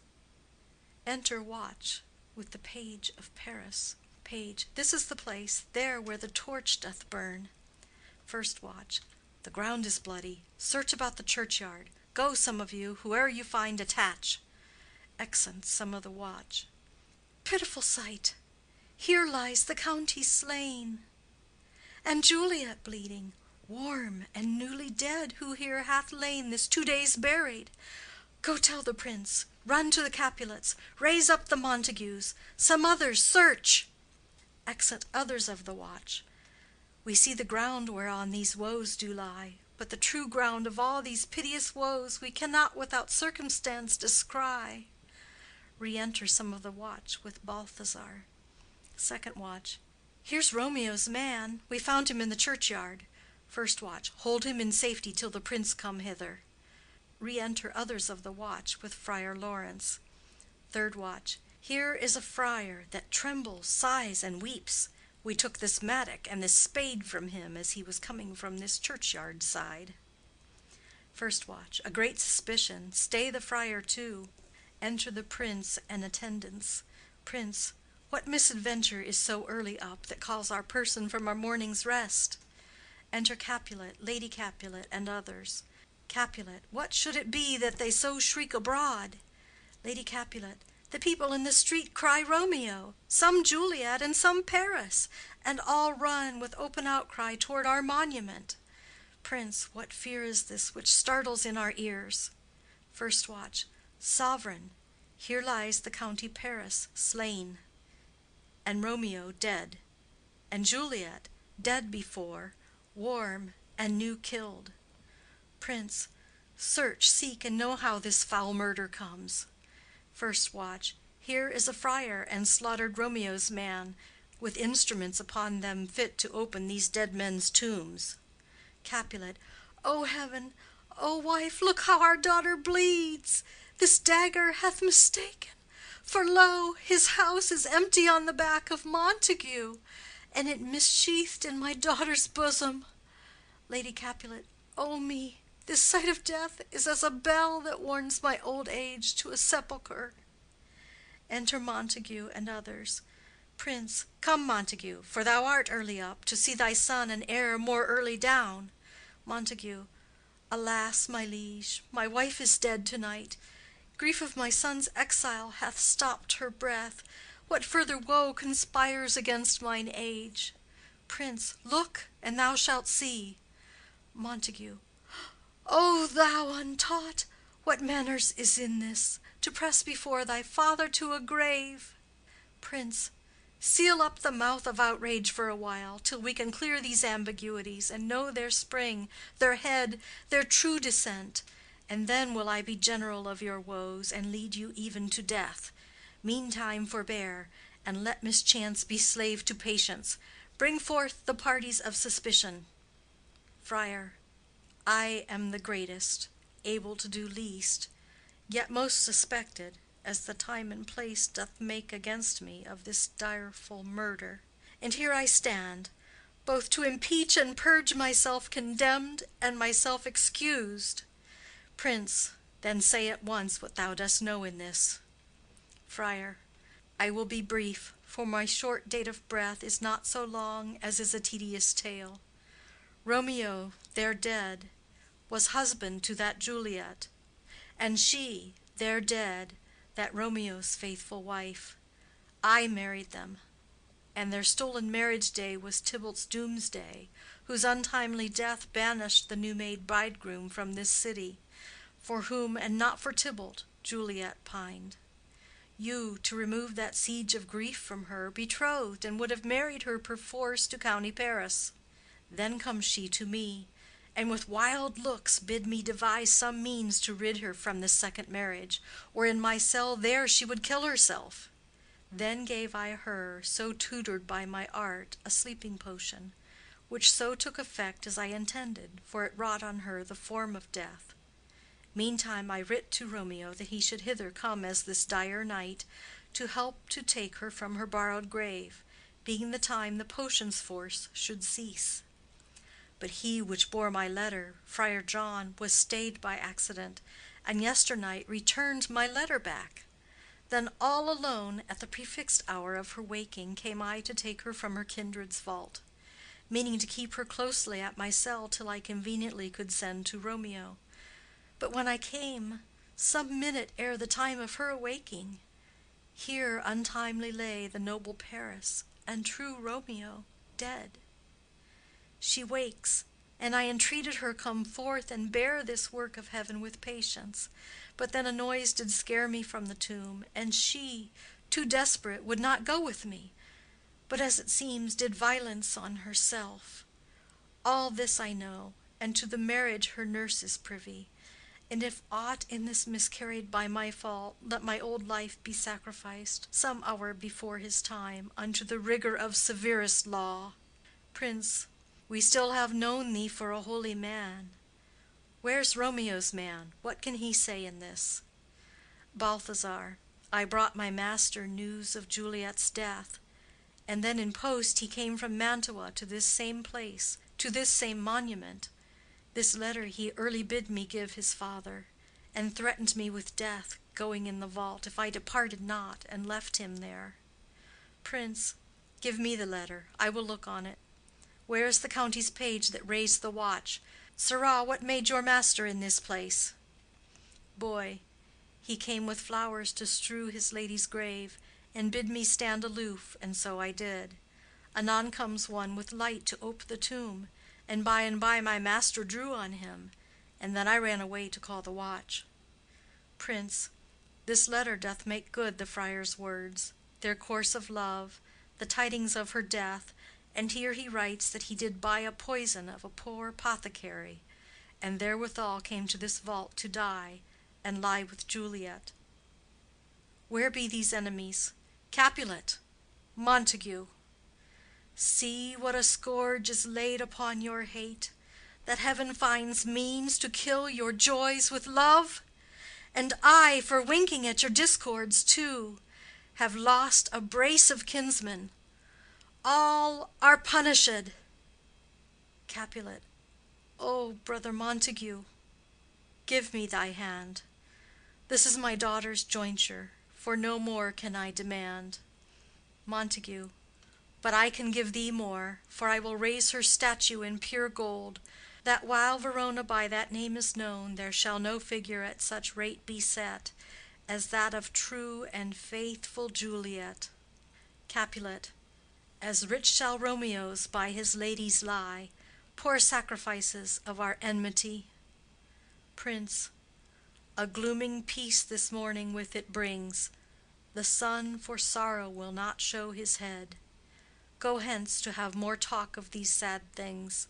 Some shall be pardoned, and some punished.